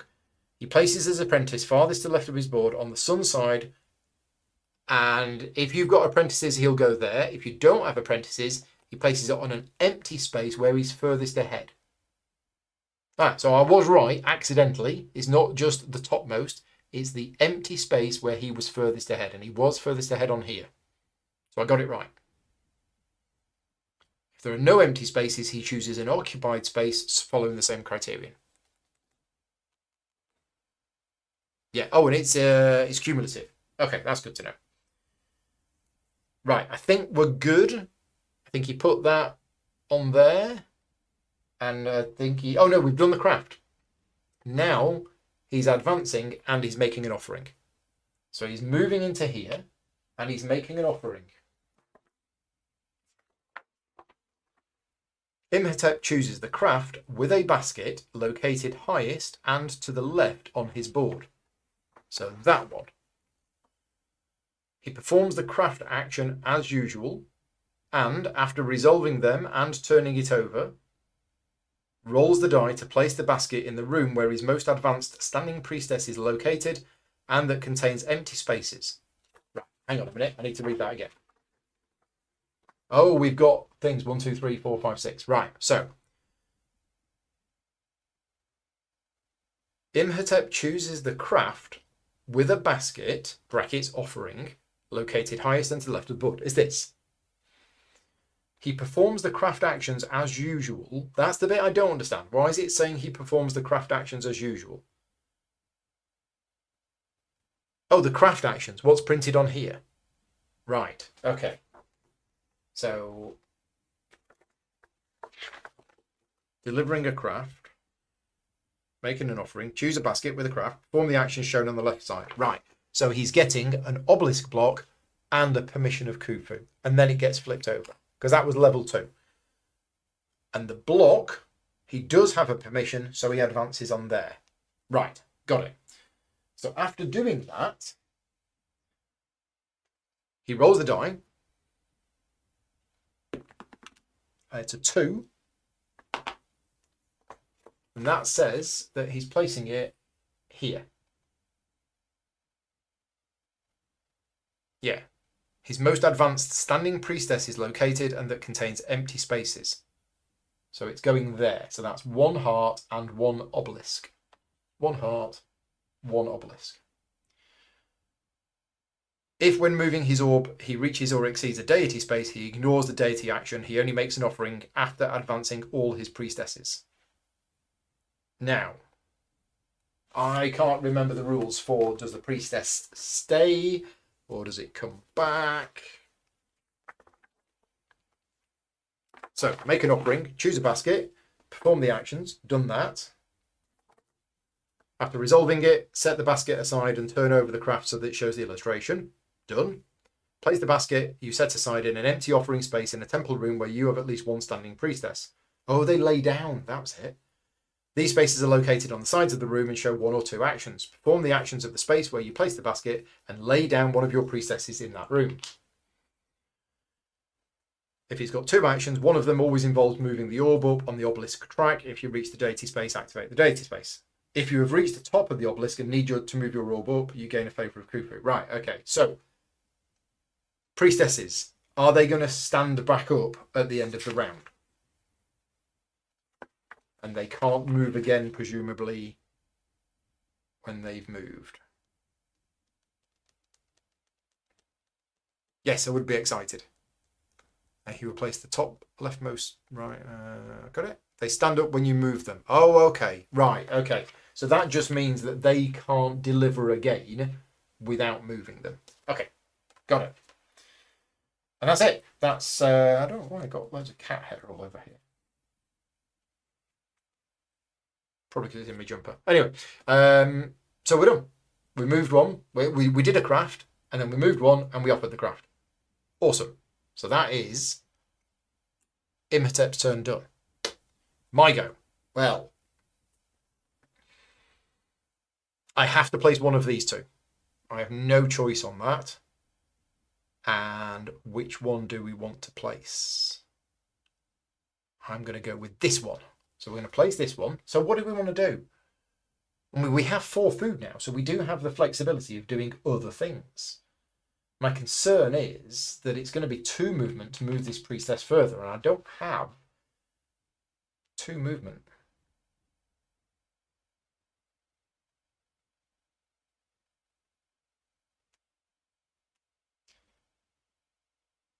I mean, I might go in here again.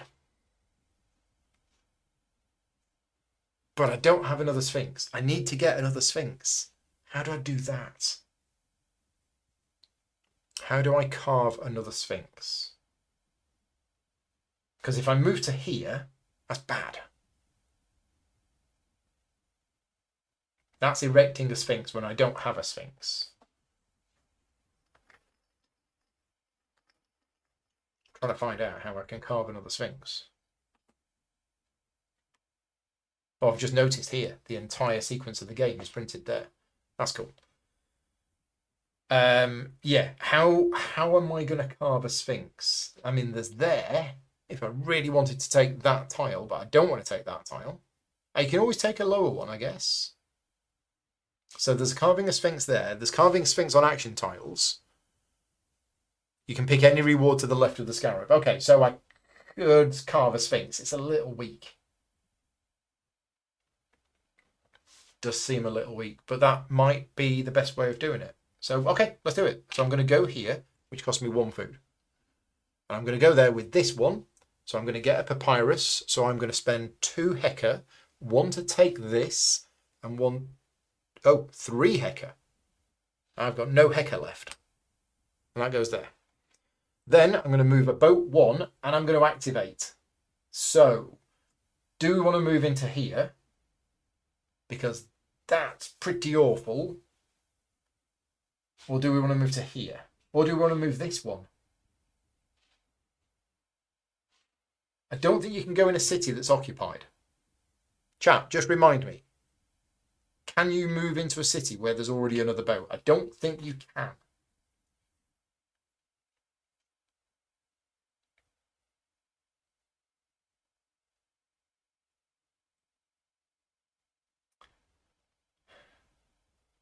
Let's have 5 papyrus. Oh, you can. Okay. Well, I might do that.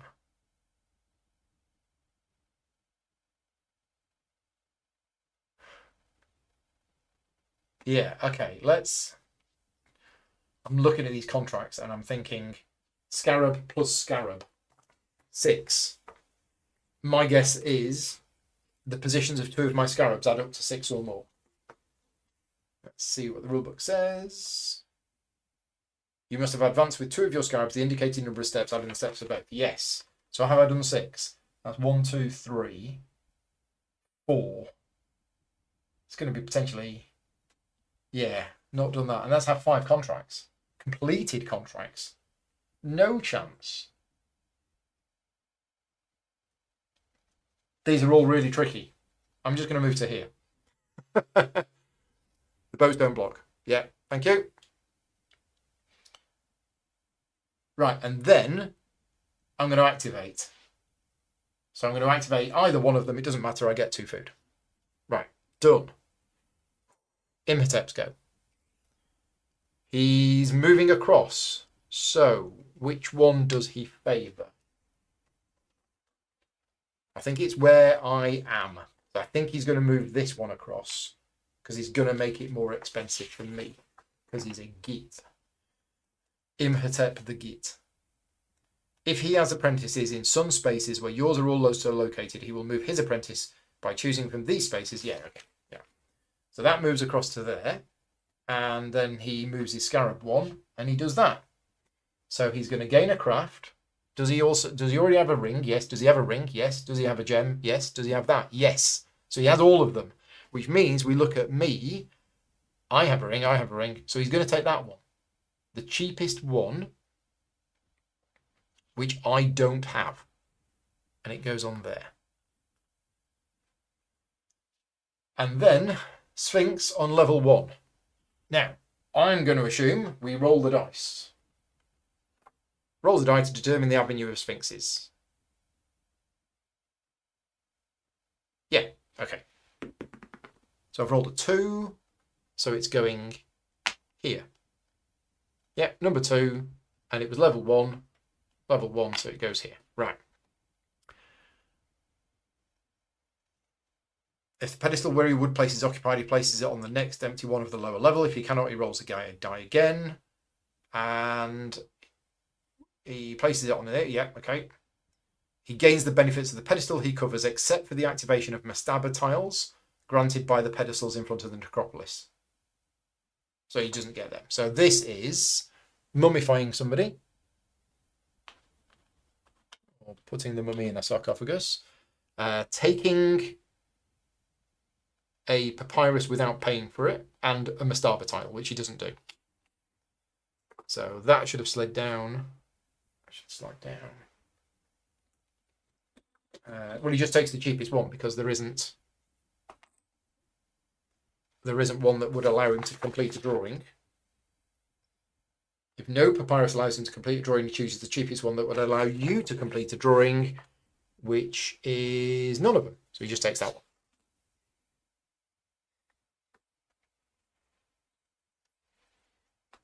Okay, that's it. So what did he do? He moved across there. He did that. He got a craft.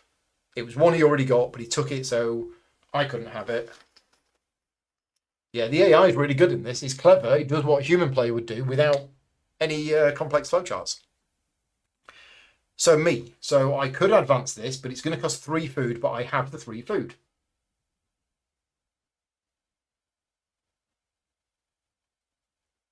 Or do we want to place this first?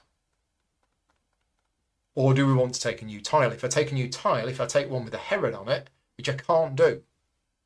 So I'd be missing out on a hieroglyph bonus, but I could take this one, and that would allow me to carve a sphinx. And then when I move to there, yes, that's what we're doing. We are taking this tile. It's going to cost me 2 food, getting all excited. And it's going to go here. And then I'm going to choose to carve a sphinx. Sphinx has been carved. That's it. Right, Imhotep. He's advancing this one.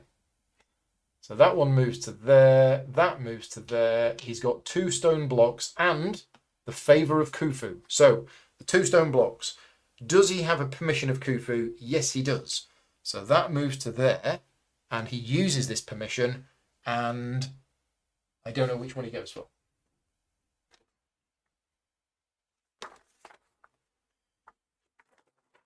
Right. It could happen that when he reaches the end, yeah, okay. When he builds level 1 of the Great Pyramid, when he builds a Queen's Pyramid, he places his permission of Khufu on the incomplete pyramid where you have one. Just about. I mean, he's clever because he knows I'm going to get a lot of points from that, so he gets in my way. If he weren't dead, I'd be having words with him. Right, and then that goes on there. That pyramid is complete. Okay, that was one. He's got another one as well, and he doesn't have any more permissions, so now he moves to there. Okay, we're good. And then there's the favour of Khufu. When he obtains a favour of Khufu, he always chooses to advance his feather 1 step. So 1 step. Okay, done. I go. We do have a choice. I can put this on the board, or I can move that across. I think moving that across is going to cost me 3 food.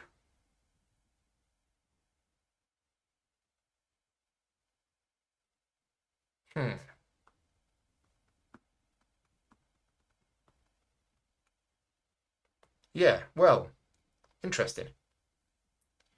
Very interesting.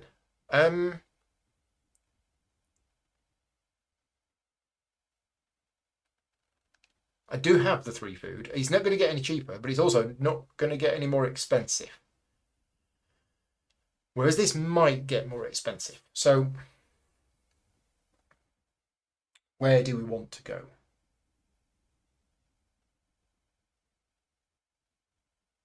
I think I'm going to go here. That's going to cost me 1 food.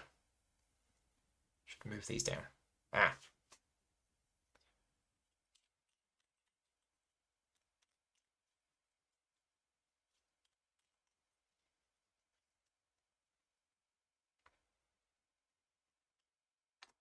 Okay. So what happened is I went there, which means I'm going to get to do this. So I get 2 Hecker, and I can either do a funerary rite or put somebody in a sarcophagus, which is what I'm going to do. Done. I've got 2 turns left. Now I've got 3. 1, 2, 3. Okay. You can't put an apprentice in a house where he already has one. Correct. Yes, I know that. I know he can't. I can. So yeah, so he's not going to go in here. He would be going probably here.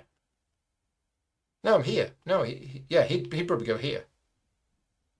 Because that's where I've got one. So I think that's where he's going to go next. Right. Let's see what he's going to do. Yes, he's placing one. So it is this one. And I think it's here. I think he goes where if he can go where I've got an apprentice, he will. Yeah, I think that's right. And then he does this. So he gains a craft. So does he have that? Yes. Does he have that? Yes. Does he have that? Yes. Does he have that? No. He takes that and puts it here. Okay, and then he gets 2 pyramid blocks. So does he have a permission of Khufu? No. Which means he just moves this on 2. So we got hammer time. And it goes there. So he's taking this and he's putting it here. And he's getting a feather and an ankh. So he just gets a feather movement. Okie dokie. And I think that's it. He can't go to the sun size if he already has one on the moon side. Yes, I am aware of that. But I'm blue and Imhotep is pink. So Imhotep cannot go into the same house more than once. But I don't have to follow those restrictions. So it's back to me. I believe I've got 3 turns left. Yes, 1, 2, 3. So I now don't have enough food for this. So I can still do it, but I miss out on this. But I do gain 3 food by doing it. I think what I'm going to do is I'm going to move this across because that's free. And I move my scarab to there. And I now have 3 movement points for my boats. And I activate one of them. So I'm going to go 1, 2, 3. And activate this boat and get 3 lovely fishes. There you go. That way I can then afford to pay for that. Yes. Okay, so my turn's done. Imhotep is advancing. Well, he's only got 1 more he can advance. So he advances to there. He moves his scarab to here. He's also got 3 movement points. So this one goes into here. That's 1. Then this one goes into here. That's 2. And then that's it. He can't move this 3rd one. Well, he can't move it into there, so it moves to here. Yeah, I believe that's right. And then he activates one of them, which is this one. So he gains 1 block, which is... Wow. Okay, well, I'll take the contract and move it to here because that's the easy bit. But now he's doing 1 block to here, which builds another piece of this. So we're now going here, which gets in 1 fish and 1 ankh, which is nothing for him. Yeah, because he doesn't get fish and he doesn't get ankhs. Okay, right. And that's it. Right, I've got 2 turns left. I now have the food to do this. So let's do it because I know he's going to take a tile on his next turn and that will hopefully make that one cheaper if I want to take that one. Okay, so we're moving to here. which costs me 3 food. 1, 2, 3. And then I move this forward so I can gain a craft thing. And then I can place this on a level 2. And I can do those in any order. But, I mean, there's rings galore. I've already got a ring. Do I really want to spend 2 food? No, I don't. I'm going to take another ring. So that's going to go in there. That doesn't cost me anything. I'll slide down. And then I am placing this Sphinx on a level 2 space. So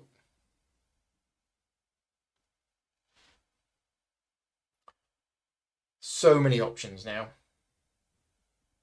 So many options. It's 2 movement points and an offering.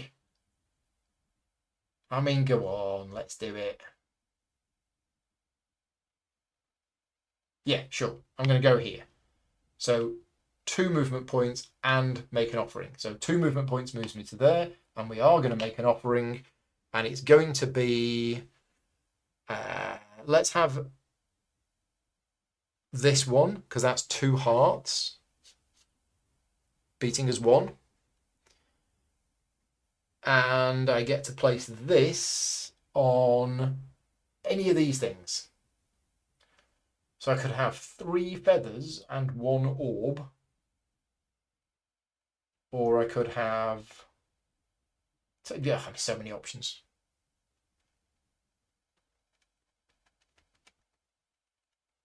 Am I worried about food? Possibly, actually. Yeah, let's go here.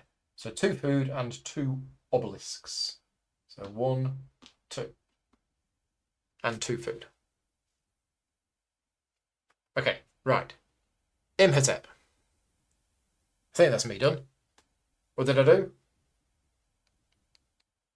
I moved across, I got the craft, I placed the Sphinx. The Sphinx got me that, which did that. Yes, okay, right. Imhotep is taking a new tile. So he wants to take one of those, which is here. So he takes this one, which moves that up. So he advances his highest scarab 1 space forward without doing anything about it. So that's that one. If it's tied, he goes to the top one. And then he took the tile from position 4, which gets him 1 block. He doesn't have a permission, so that moves to there. It's really smooth. Once you get the hang of it, it is really smooth. My next turn. My last turn, in fact, is to take a new tile. And if I take that one or that one, I'm going to get a bonus. So I am going to take this one. So it's going to cost me 2 food. But the hieroglyph matches, which means I move to there and I get a scarab movement without activating it. So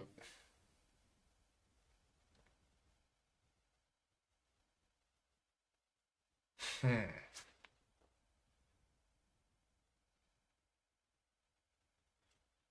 going to do that one. Okay. Oh, and then this as well. Yes, this as well. Oh, I almost forgot. Sure, we'll erect a Sphinx. Okay. Right, Imhotep's final turn is to take a tile. Now he wants feathers. There is a feather here, so he takes it. That moves that onto there. He gets a point. And because he took the tile from there, he takes a papyrus. Is the one with the beetle? Nope. Is the one that I could use to complete? Nope. So he just takes that one. Right, there you go. Awesome. Sphinx 4 was obelisk and it's actually boat. Sphinx 4. Here? Yeah, Sphinx number 4, if that's what you mean. But anyway, yes, we're done. We're done. So, end of round scoring. Let's see now, end of round scoring. It must be printed on here somewhere. I think is it here? Do that, or do that. Yeah, harvest. Right. First of all, papyrus scissors. So I've got 1, 2, 3, and 2 of those, which is 5. And is that feather or is that anything? Can you move anything with that?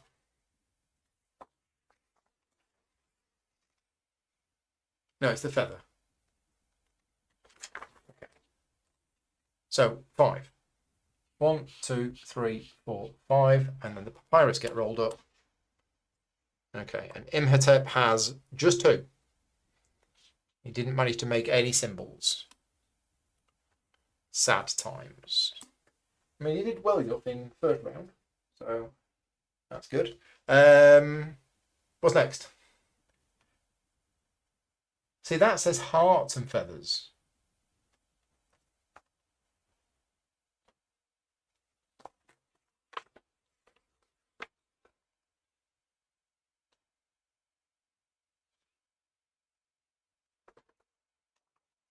Yeah, I'm just looking at the iconography here. That's got the hearts and the feathers icon. Oh, that's where we score for them. So we roll up the papyrus first, then we score for the duat track. So I've got 1, 2, 3. So I lose 3 points. 1, 2, 3. And Imhotep's got 1, 2. So Imhotep loses 2 points. Right, that's what that means. Then we do contracts. So he's going to automatically complete the era 2 contracts, and then he's going to get 6 points.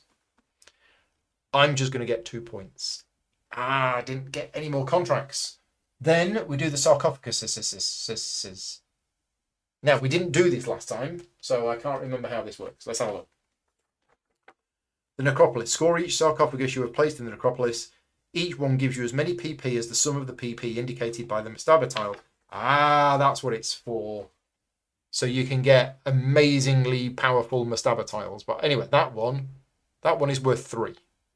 So that's pretty good. 1, 2, 3. Next, obelisk. We've both reached that point, so we both get 2. Next, big temple. Unfortunately, Imhotep's getting 4. 1, 2, 3, 4. I'm not getting any. I did a bit, and I've painted some graffiti on the side, but yeah, I don't get any points for that. But now we do Queen's ones. Now this is where it's going to be good, because I get 1 point for every Sphinx on the board. So I get 3. But unfortunately, I believe there are some special rules for Mr. Imhotep. He scores 4. Ignoring the element on there, he just gets 4. I went to so much effort to get 3 points, and he just gets 4, just like easy. Right. That's it. That is the end of the round. So we need to go to the third and final round of the game. Who do we think is going to win? Not me.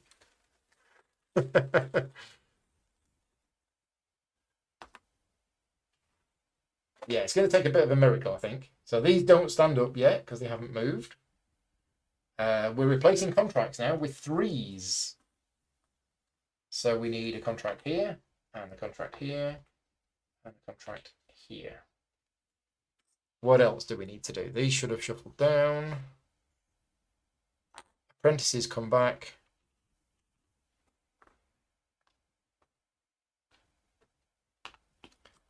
Flip over these tiles. These come back. These all move down 1. We go to round 3. Turn order, it's still me first. Have I done? Brandon's got faith in me. Somebody has. I don't. I don't see how I can catch up at this point. He's getting way more in contracts, and in fact, he's going to get 12 points from contracts at the end of the round. So I'm not being all pessimistic. I'm just being realistic. I'm not sure what I can do to turn this round and start generating more points. But I'm still going to play. I'm still enjoying it. Still great, but I'm going to struggle to do it. So what else do we do in setup? Or whatever it is. The flood. Narrator, resources. I get 2 food. I get 2 food for this boat being here. Hecker. I get 1 hecker for that being there.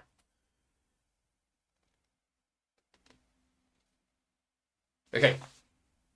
Right, off we go. So, it's me first. I mean, to be honest, I'm happy with my plan of getting 4 Sphinxes out. I'm happy with that. If I can get my 4th one out, which I can. I just need to be in here, and that's going to get me a level 3 thing. That's going to be pretty awesome.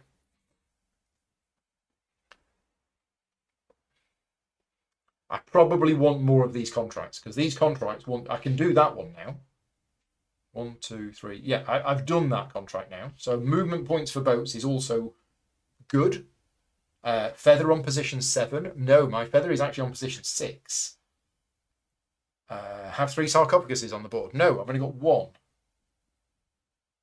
Orb on position 6. No. 5 crafting goods. No, I've got 3.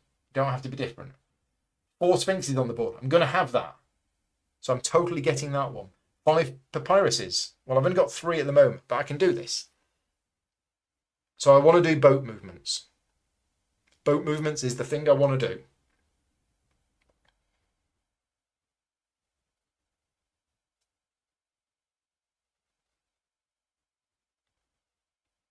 God, oh God, yeah. I've got 2 tiles, both of which move a sphinx across. So I didn't need to have done that. I could have chosen something different. Bad mistake. Bad Paul. And I would have known that. Okay, I'm going to do a slight undo. Nothing changes, but I would have known that the tile that I took had carve a sphinx on it. So when I replaced that tile with this one, I didn't choose that one, I chose that one instead. Did I take the level 3 trade contracts? I did. Yep, we have the level 3s have come out. So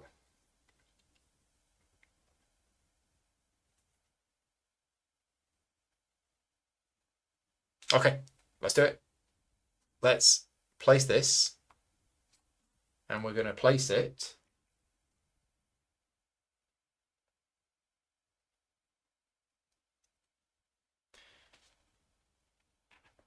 it's going here.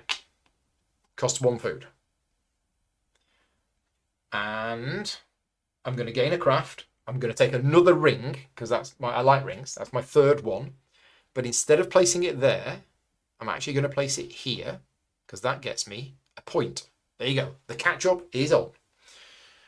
And then I am going to move 1 boat, 1 space, and activate it.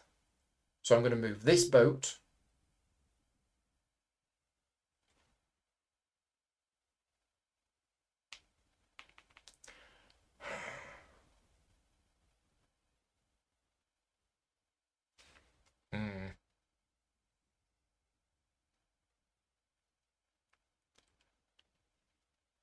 Arg.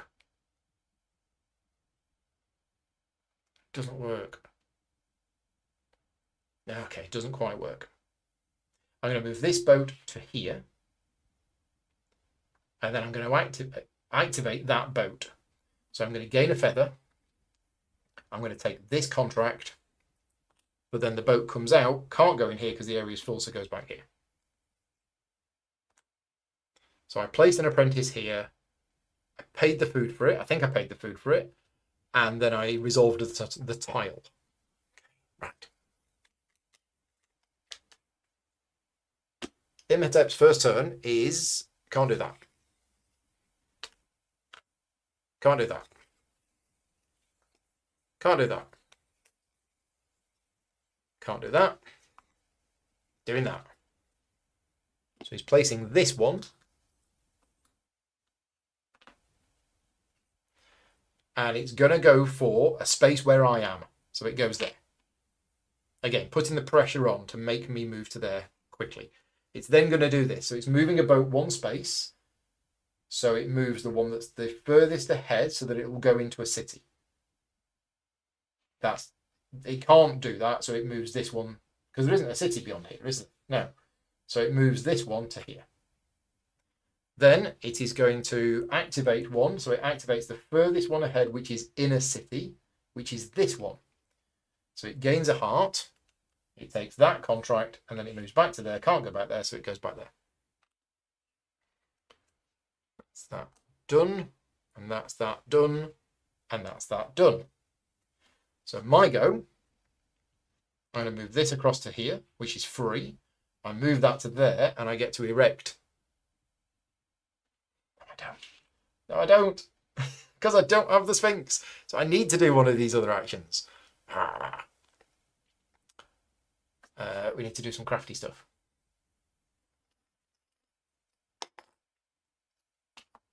Okay, so I am going to do... These are almost the same. I'm going to do this one. So this is going... I don't know. It's going here.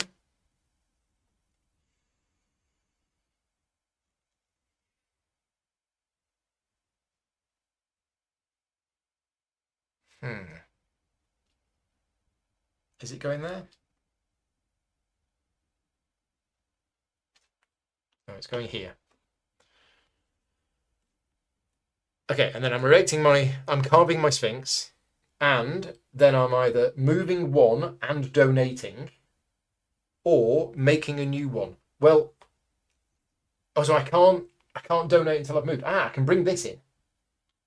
I can absolutely bring this one in and donate, because we've got all of these things. So I'm going to donate this ring, which gets me 2 food, flips it over. Just realised that should have been flipped over as well. And what do we want? When do we want it?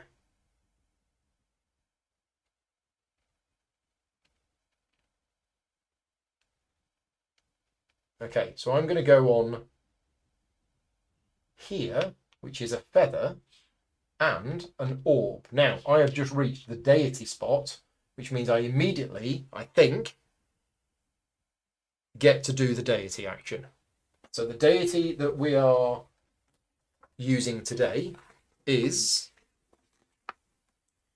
Who is it? It is Ibis. Obtain 3 food stroke Heka in any combination you want. Okay, right. So what is it that I want? Well, do we need the food? I mean, we might need some more Heka. But Heka is only useful for the pyramid, for the papyrus, and the papyrus is only useful for moving the feather. Let's take 2 food and 1 Heka. Okay. Yes. Yes, and the Ibis is where you're staying in Birmingham. Yes, named after the Egyptian goddess. Though not quite as nice, not quite as palatial. The Ibis budget in Birmingham. Yeah, not quite the same. So, are we done? What was it I did? I placed an apprentice and I did the tile. So, yep, that's us done. I really hope Imhotep is not moving. He's moving. So, he's moving where I have an apprentice. He's moving to make it more expensive for me. That goes there. He's erecting a Sphinx. It's a level 2 Sphinx. Where's he going to put it? Number 2. Oh, he does like this space. So that gets him to do another mummification thing. Take one of these, and it doesn't matter which one, because nobody's got any yet. And he doesn't do the right hand bit. So that's good.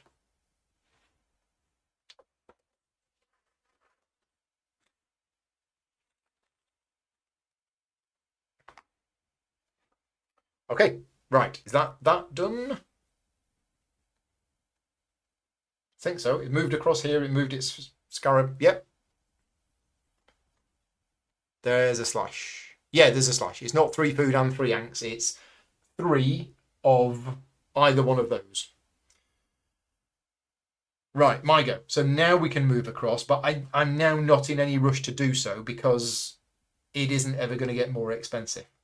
Whereas this might. But I can always react to that. The thing is, putting this on the 3 will allow me to do that now. And there is a 3 movement points and an offering, which gets me to the top. Let's do it. Let's do it. So I'm going to move this across to here, which cost me 1 food. And I'm going to move that scarab to there, which allows me to place this Sphinx on a level 3 space. So I can put it on any of the level 3 spaces, and some of these are awesome.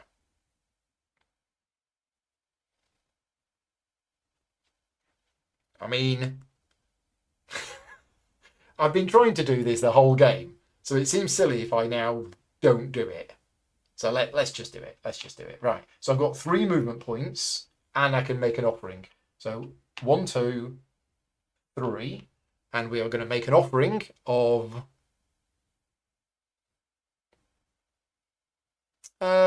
sure. Let's offer this urn, which gets me 1 up on the orb track. And oh, look at all of this. Look at all of this stuff. I kind of want to move 3 more up on the orb track if I can. And there is a 3 more up on the orb track. Let's go here. So 2 food. 1, 2, 3 up on the orb track. 1, 2, 3, which hits the deity again. I am Ibis's favourite worshipper, and I'm just going to get 3 stuff. So I'm going to get 1 more food and 2 Heka. Yeah, I've got way too much stuff now. The level is based on the scarab. Yes, there. So the further you advance the scarab, these are not eras, these are levels.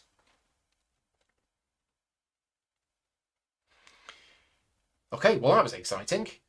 But I think I can only do 1 offering, even though I moved 2 of my people. Just going to double check that, but I think that's the case. You can make an offering in the temple as long as you have a basket with a craft on your board. Otherwise, you cannot make an offering.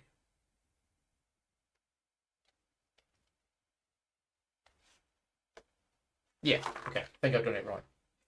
Okay, so what's Imhotep doing? Imhotep is advancing, but he can't advance. So he's placing a new one. So he's placing this one, and I'm there. So he goes there. Simple as. And then he's doing 2 movements. So that's 1, 2, and he's building this piece on here, which is feather and heart. So heart and feather. It's an album by Tapau from 1986. And then he's doing this again, mummification. It's what you need. Okay, done. I think. Placed apprentice, did tile. Check. My go. Well, again, I'm not bothered about it now. I've got so much food now. Doesn't actually matter. I went to the wrong place. I should have gone there. Ah, yeah, because there would have got me to do that and then that. Oh, bad mistake. You've got to specialise. There's so many things I want to do now. So many things. If Imhotep has a sarcophagus available, must perform the embalm action, he performs the funerary rite action instead. If Imhotep has a sarcophagus available and must perform the embalm action... Oh, have I done that wrong? I must have been doing that wrong. Apologies for that. I've been doing that wrong all game.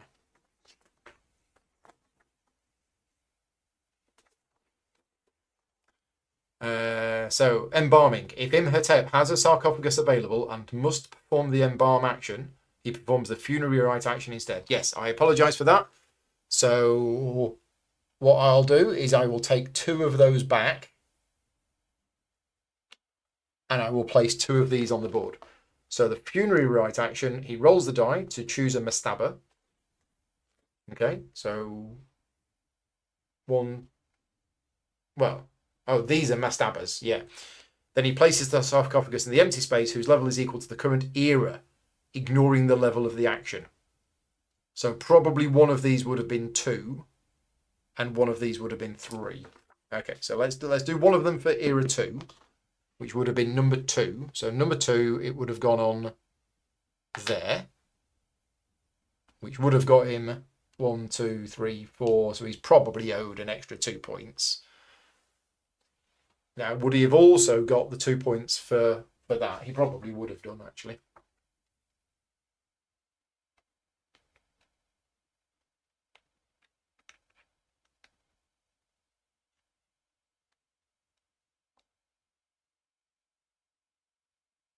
Yeah, probably would have done. So, yeah, he's going to race ahead now. Thank you for that. Same for the Sphinxes. Ah, right. Okay, good to know. So if he ever was to carve a Sphinx, but already had a Sphinx carved, he would just erect it. I mean, to be honest, that's the most efficient. So now for Era 3, he's going into 1. So he goes on there, which gets him 5 hearts. 1, 2, 3, 4, 5. Wow. Right. All chances of victory that I have just been crushed. And it's all Lucas's fault for telling me the correct rules of the game. No, I do appreciate it. I'm glad I know that, because I do want to play this solo again, and it's really good to know that. It isn't that he just, if he runs out and can't do it, he does something else. It's if he's already got one, he does the opposite thing. Anyway, where were we? He's done that. And that's it. I think that's it. I hope that's it. My go. So I've had 3 turns. Well, I've messed this up. So I'm going to move that to there. I'm going to move my scarab to there. And I'm going to get 2 blocks and 1 of these things. Let's have... Doesn't really matter. Let's have a heart for that thing.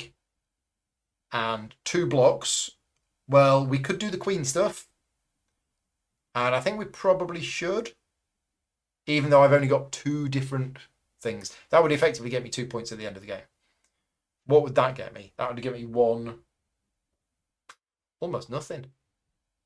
Okay, we'll go with the queens thing. So I'm going to move. I've got 2 blocks. First block is going to go to there. And we're going to build this.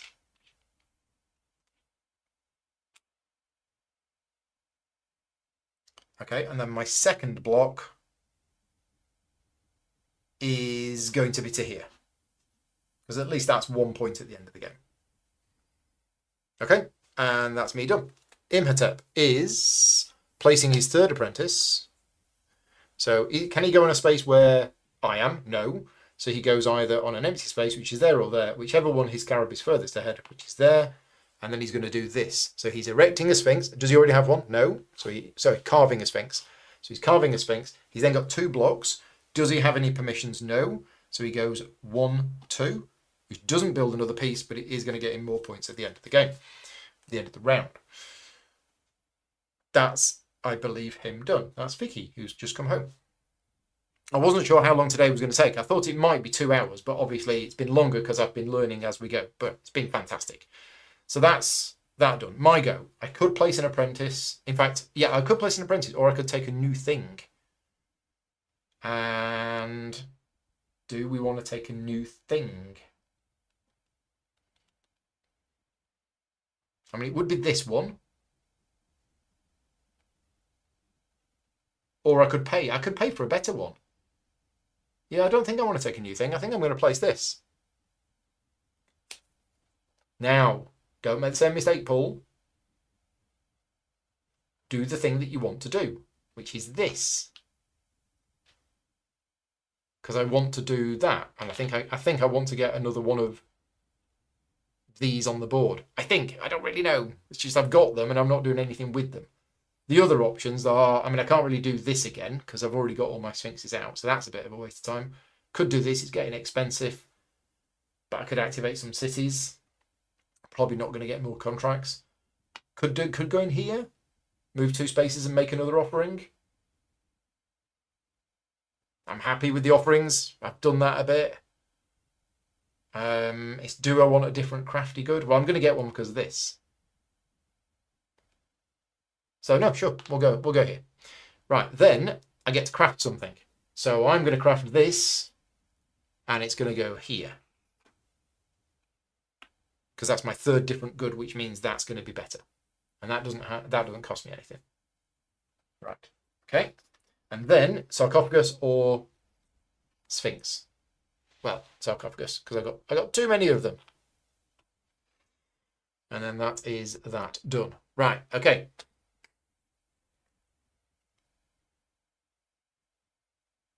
He's moving across. So he doesn't have somewhere where I am, so he chooses one where he is, and it's the one where he's got the thing that's the most advanced, which is that one. I think that's right. If he has apprentices in sun spaces where yours are located, nope. If all of his apprentices are in sun spaces where yours are not, he moves the apprentice by choosing from these spaces the one where his scarab is furthest ahead. Yes. So which one did he just do? He just did that one, didn't he? So he did that one. That moves to there, gets 4 movement points, and activate one of them. Well, that goes into there, that's 1. And then this one goes into there, that's 2. And then that's it. He doesn't have any more movement points.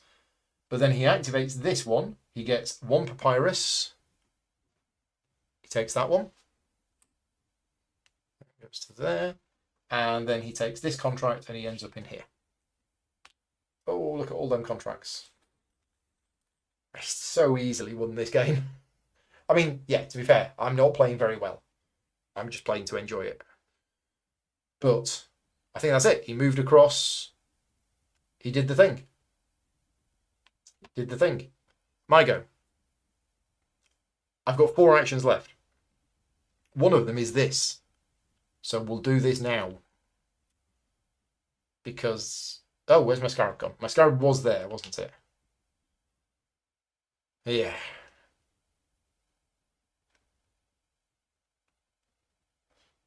There's no funerary rites here.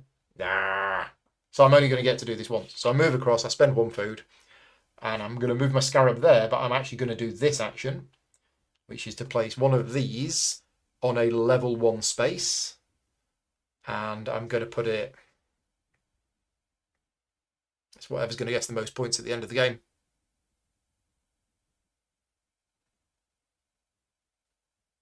Oh, there's a crafty good there. Well, we're having that one. So if I go here, yeah, that's going to work. I think that's the best. So I go, then again, 3 hearts. No, we'll go here. So I get 3 hearts, 1, 2, 3, and I get 1 reward, and I'm going to choose that reward, and it's going to be a crafting good, and it's going to be this. So I spend a food, and I take this, and I put it there. Because I now have 4 different goods. Which is awesome.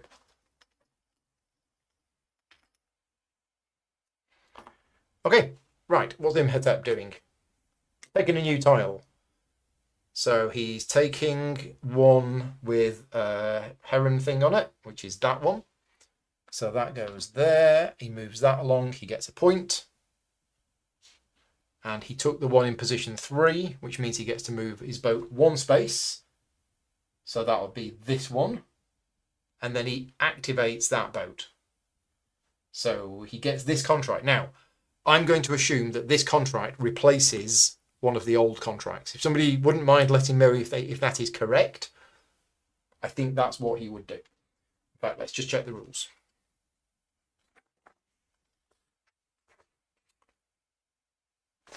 Because he automatically fulfills all contracts.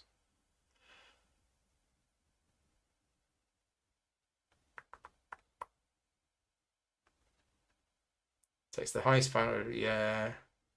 Doesn't say. Doesn't say, but I'm going to assume that's what he does. Because a human player would do that, knowing that he's automatically going to complete it. Okay, so he did that, and he did the boat thing. He did the boat thing. Right, it's me. I've only got 3 turns left, and it's all just taking new tiles. So this is not going to matter too much. It's all about what things I want on here. And thankfully, I can craft goods.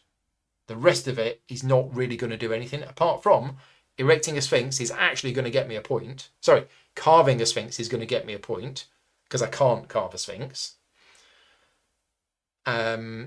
doing the entombing, so the embalming, is going to get me 1 heart and 1 feather, which right now is not going to get me anything, but might get me something else. Whereas taking a craft good, if I take another good, it means I'm going to get an extra point from that. So either way, we're looking at a point.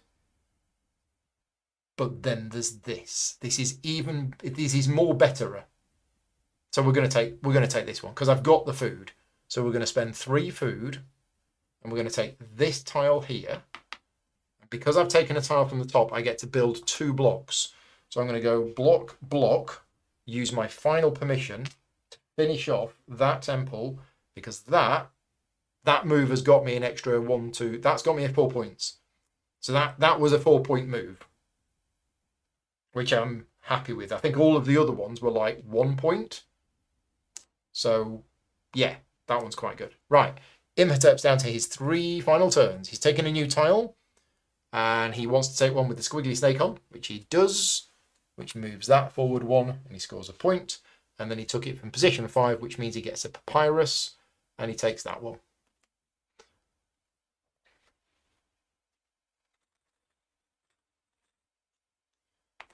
Okay, my penultimate turn. Well, do we build 2 more blocks? What's that going to get me? It's going to get me a piece of the pyramid, which will get me like nothing. Although I can place it wherever. So yeah, it would be a fish and a feather. It's not great. If I go here, it's an extra point. So that, if I went there, that would be a point. That would also be a point. Ah, activate a boat. Do I have a boat in a city? No. Ah, but I'm going to take 2 new tiles. So I could...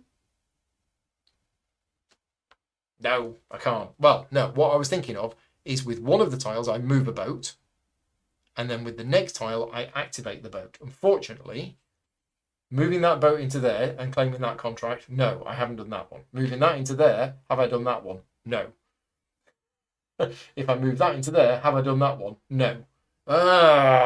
So all 3 of these boats is not going to get me anything. So there's moving priestesses, but I don't think that's going to get me anything at the end of the game. So not unless I make an offering. There's take another craft here. Now, an extra craft is actually going to get me 2 points. Yeah, it will. If I take a craft that I haven't got yet, it's 2 points. Well, let's do that then. So I spend 2 food for that tile. And it just so happens to be the right hieroglyph. Awesome, which is a point. And then I take the tile, and I'm going to craft an item, and I'm going to spend another 1 food to craft this. Oh no, that's more points. Look at that. So that goes there, which gets me an extra point, and that's actually going to get me extra 2 points at the end of the round. So that move was a 4-point move. Yes, it's still going to be nowhere near enough, but I'm really happy that my 2 moves that I took, taking new tiles, the net value is 4 points each. I get very excited about making moves that are worth 4 points. Right, Imhotep, he's taking a tile, and he wants, what does he want? He wants that. So he takes that and puts it there. That moves in there, he gets a point. And he took a tile from the bottom, which means he gets a papyrus, the git. He takes that one, because that makes him a drawing. I mean, that probably gets him about 3 points.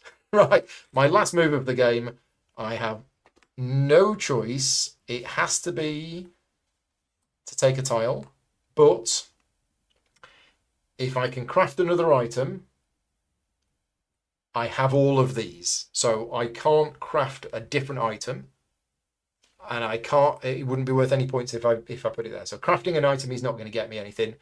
If I have a squiggly stake, it's worth a point, and also carving a sphinx is worth a point. So we spend 2 food. We don't have 2 food.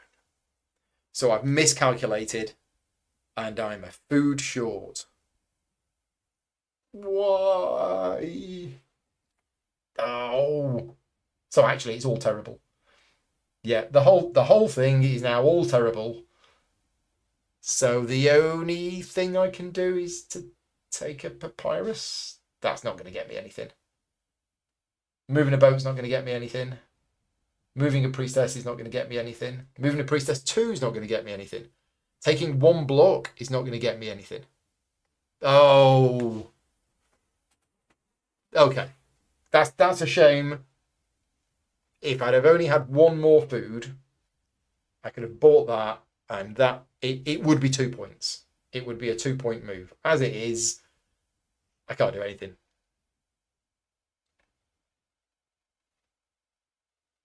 Nope. So I'll just take the bottom one. It doesn't. The hieroglyphs don't match. I gain a food for taking it, and I get to take a papyrus, which will be worth 1 feather, which isn't going to get me anything. Right. Slightly disappointing final turn. But now we have Imhotep's last turn, and what is he doing? He's advancing that one to there. That moves to there. He gets 2 blocks and a permission. So I think he takes the permission first. I mean, that would make sense. He takes the permission first, and then he goes 2 blocks down here, puts the permission there, and pops that on there. That's much better for him than just there. We are done. Right. So first of all, papyrus scissors. I've got 1. So I move my feather 1. Unfortunately, Imhotep's got 1, 2, 3, 4, and 3 drawings. So that's 7. 7. Right. And then we roll up the papyruses. Hi, Boogie. Thanks for joining in. I'm live, but not for much longer. We are about to, well, we're pretty much doing final scoring. Then we do the points on here. So Imhotep's getting 1, 2, 3, 4 points. I'm losing 1. Next, contracts. So Imhotep completes that one, that one, that one, that one, and that one. This is ridiculous. And scores 4, 8, 11, 14, 18 points. Right, and I score 4. Who was it who had faith in me, Brandon, earlier on? Well, your faith was misplaced. Next, the necropolis. So I get 1, 2, 3, 4, 5. Imhotep gets 1, 2, 3, 4. Yay, something where I got more points than he did. Then we do the orbs. Now I've done well on this one. I actually get 6 points for that. 1, 2, 3, 4, 5, 6. And he gets 2. And then the Great Pyramid, I get 1. But unfortunately, he gets 8. And then we have the Queen's Pyramids. So this is going to be good. I've got 1, 2, 3, 4. I've got 5 different goods. So I get 10 points for this. This is my best thing that I've done in the whole game. I get 10 points for that, and I get 4 points for this. And Imhotep gets 4 points for each of those. Okay, and I believe that is the final score. So, I mean, I'm going to call it a moral victory because I lost, and why not? But 77 plays 47. Clearly, I didn't play very well. I didn't think I played that badly. So unless we got some rules wrong, which I don't think we did, thank you very much to the chat for keeping me honest in a few occasions, but you can adjust the difficulty level. Imhotep starts the game with more than 10 points, but not exceeding 15. I don't know why that not exceeding 15 is there. Basically, if you want to scale the difficulty to make it harder, you can just start Imhotep with more points. You can also say that Imhotep scores 5 points instead of 4 for each permission placed on here. Okay, so the difficulty settings are ways of making it harder, not making it easier. Right, I need to do this again. I'm not going to do it now because the day's over.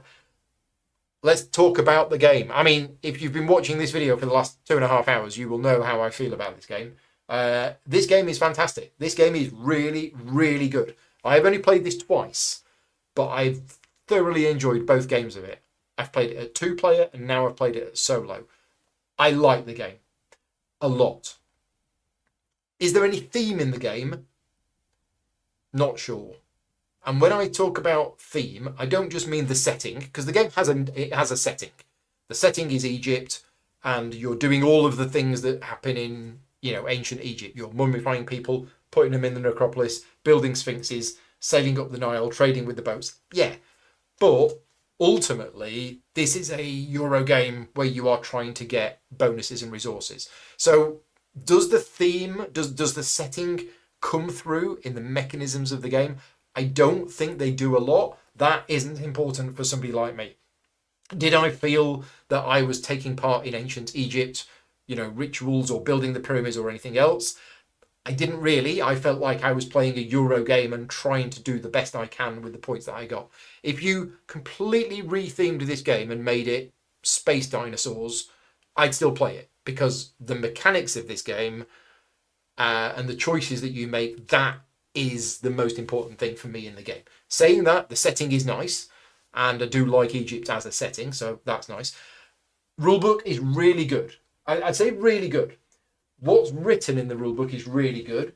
Personally, there's too much front loading of information. So whilst everything that's written in the rulebook is well written and clear, the rulebook does break one of Paul's rules of rulebooks, which is important concepts before you start playing. And there's too much. This is what's called front loading of information. It's bad. It makes the learning curve harder, and there's no need to have all of this information before you even start playing. Saying that, it's just that. That's it. If it weren't for that, this would be an almost perfect rulebook. The rulebook is really well written, really good. Everything is spelled out, and it's all very clear. We did find one typo, one slight error in the solo rules, which I will let them know about, so that they can update the PDF online if they haven't already spotted it, which is, it refers to the obtaining and offering action, and there is no such thing. It's called obtaining a craft. So I will try and remember to let them know about that. But the game itself is great. I mean, this would be a shorter game. You're probably looking at maybe an hour to an hour and a half as the solo game. If you knew what you were doing, you could probably play this game multiplayer in about 2.5 hours, something like that. I love the game. Mechanically, I love the game. I think the choices that you have to make, the timing of when you move across, depending on whether the other players are moving across or not, is really good. I like the fact that you need to move up the different tracks and specialize a bit. Just everything about the game, the way it all flows together. If you don't like Euro games, I can see why people are going to say, this game's got the kitchen sink thrown at it. There's too many resources. There's too many tracks. I can see that. I can see that criticism, if anybody has that, because you do have these tracks. You have, and you've got the obelisk track. And you've got this. And you can do this. And you can also do this. There's a number of different mini games going on here. And personally, I don't mind mini games. Trajan is one of my favorite games of all time, and that's got 5 mini games all thrown together. This is a mini game, this is a mini game, this is a mini game, this is a mini game, and then this is the meta. Collecting the papyruses is another little mini game. Collecting the crafts, putting them in here, layering them, lots of things like that. That's a little mini game as well. I don't mind. I don't mind it. I'll be honest, if it was any more than this, I probably wouldn't enjoy it. It's probably at the upper limit of the amount of things going on in the game that I'm comfortable with. But despite the fact that today's video has been me learning this, well, first of all, relearning the game, because it had been so long since I played it, I didn't really remember much. Learning the game from the solo rulebook, this was definitely within my comfort zone. And if I had time, I would be playing this again straight away, because this is really good. If this game was on Board Game Arena, I would be playing this regularly. It's a shame it's not, but not all games are on Board Game Arena. So, we are all done for today. Thank you very much to everybody who has been joining me for the last 2.5 hours or so. Thank you very much to everybody for watching back afterwards. And just as I mentioned at the start, this was not a sponsored playthrough video. I've effectively taken this afternoon from my paid work, which is writing the script for the Anarchy, in order to bring you this video. So huge thank you to all of my Patreon supporters for funding your channel, funding this channel. well, your channel because you pay for it. But yeah, your support means that I can continue to make more videos like this. If you like the content that I create and you want to support me directly, you can do so at patreon.com/gaming rules. And if you haven't seen the latest monthly video log, I'm currently doing 2 giveaways at the moment. So if you don't know about them, I'm doing a giveaway for a game mat organizer. The details of that are in the video log. But the main one at the moment is I'm raising money for charity to give away a full all-in copy of Galactic Cruise. A friend of mine, Steve Jones, passed away in January. Steve was a backer of the game, and I've basically arranged with his family that we're going to raffle off his copy of the game. So we're raising money for Cancer Research UK, and you can find all the details to it in the latest video log. So just head back for a week on my channel. You will find the monthly video log for February, and all of the details of the giveaway are in there. And yeah, other than that, I will be back on tomorrow. If you're a patron supporter, then tomorrow afternoon, I will be doing some rulebook consultancy. So it's kind of like a behind the scenes video of what I do as my sort of paid work. And that's tomorrow afternoon. That's for a game called Astro Navigators. And then on Friday, public, this is public, it's on the channel. If you want to go to the channel now, you can see it there. There will be a live tutorial and playthrough of Astro Navigators, which is happening Friday evening. That's it. Thank you very much for watching. Take care, everybody, and I will see you all next time. Bye-bye.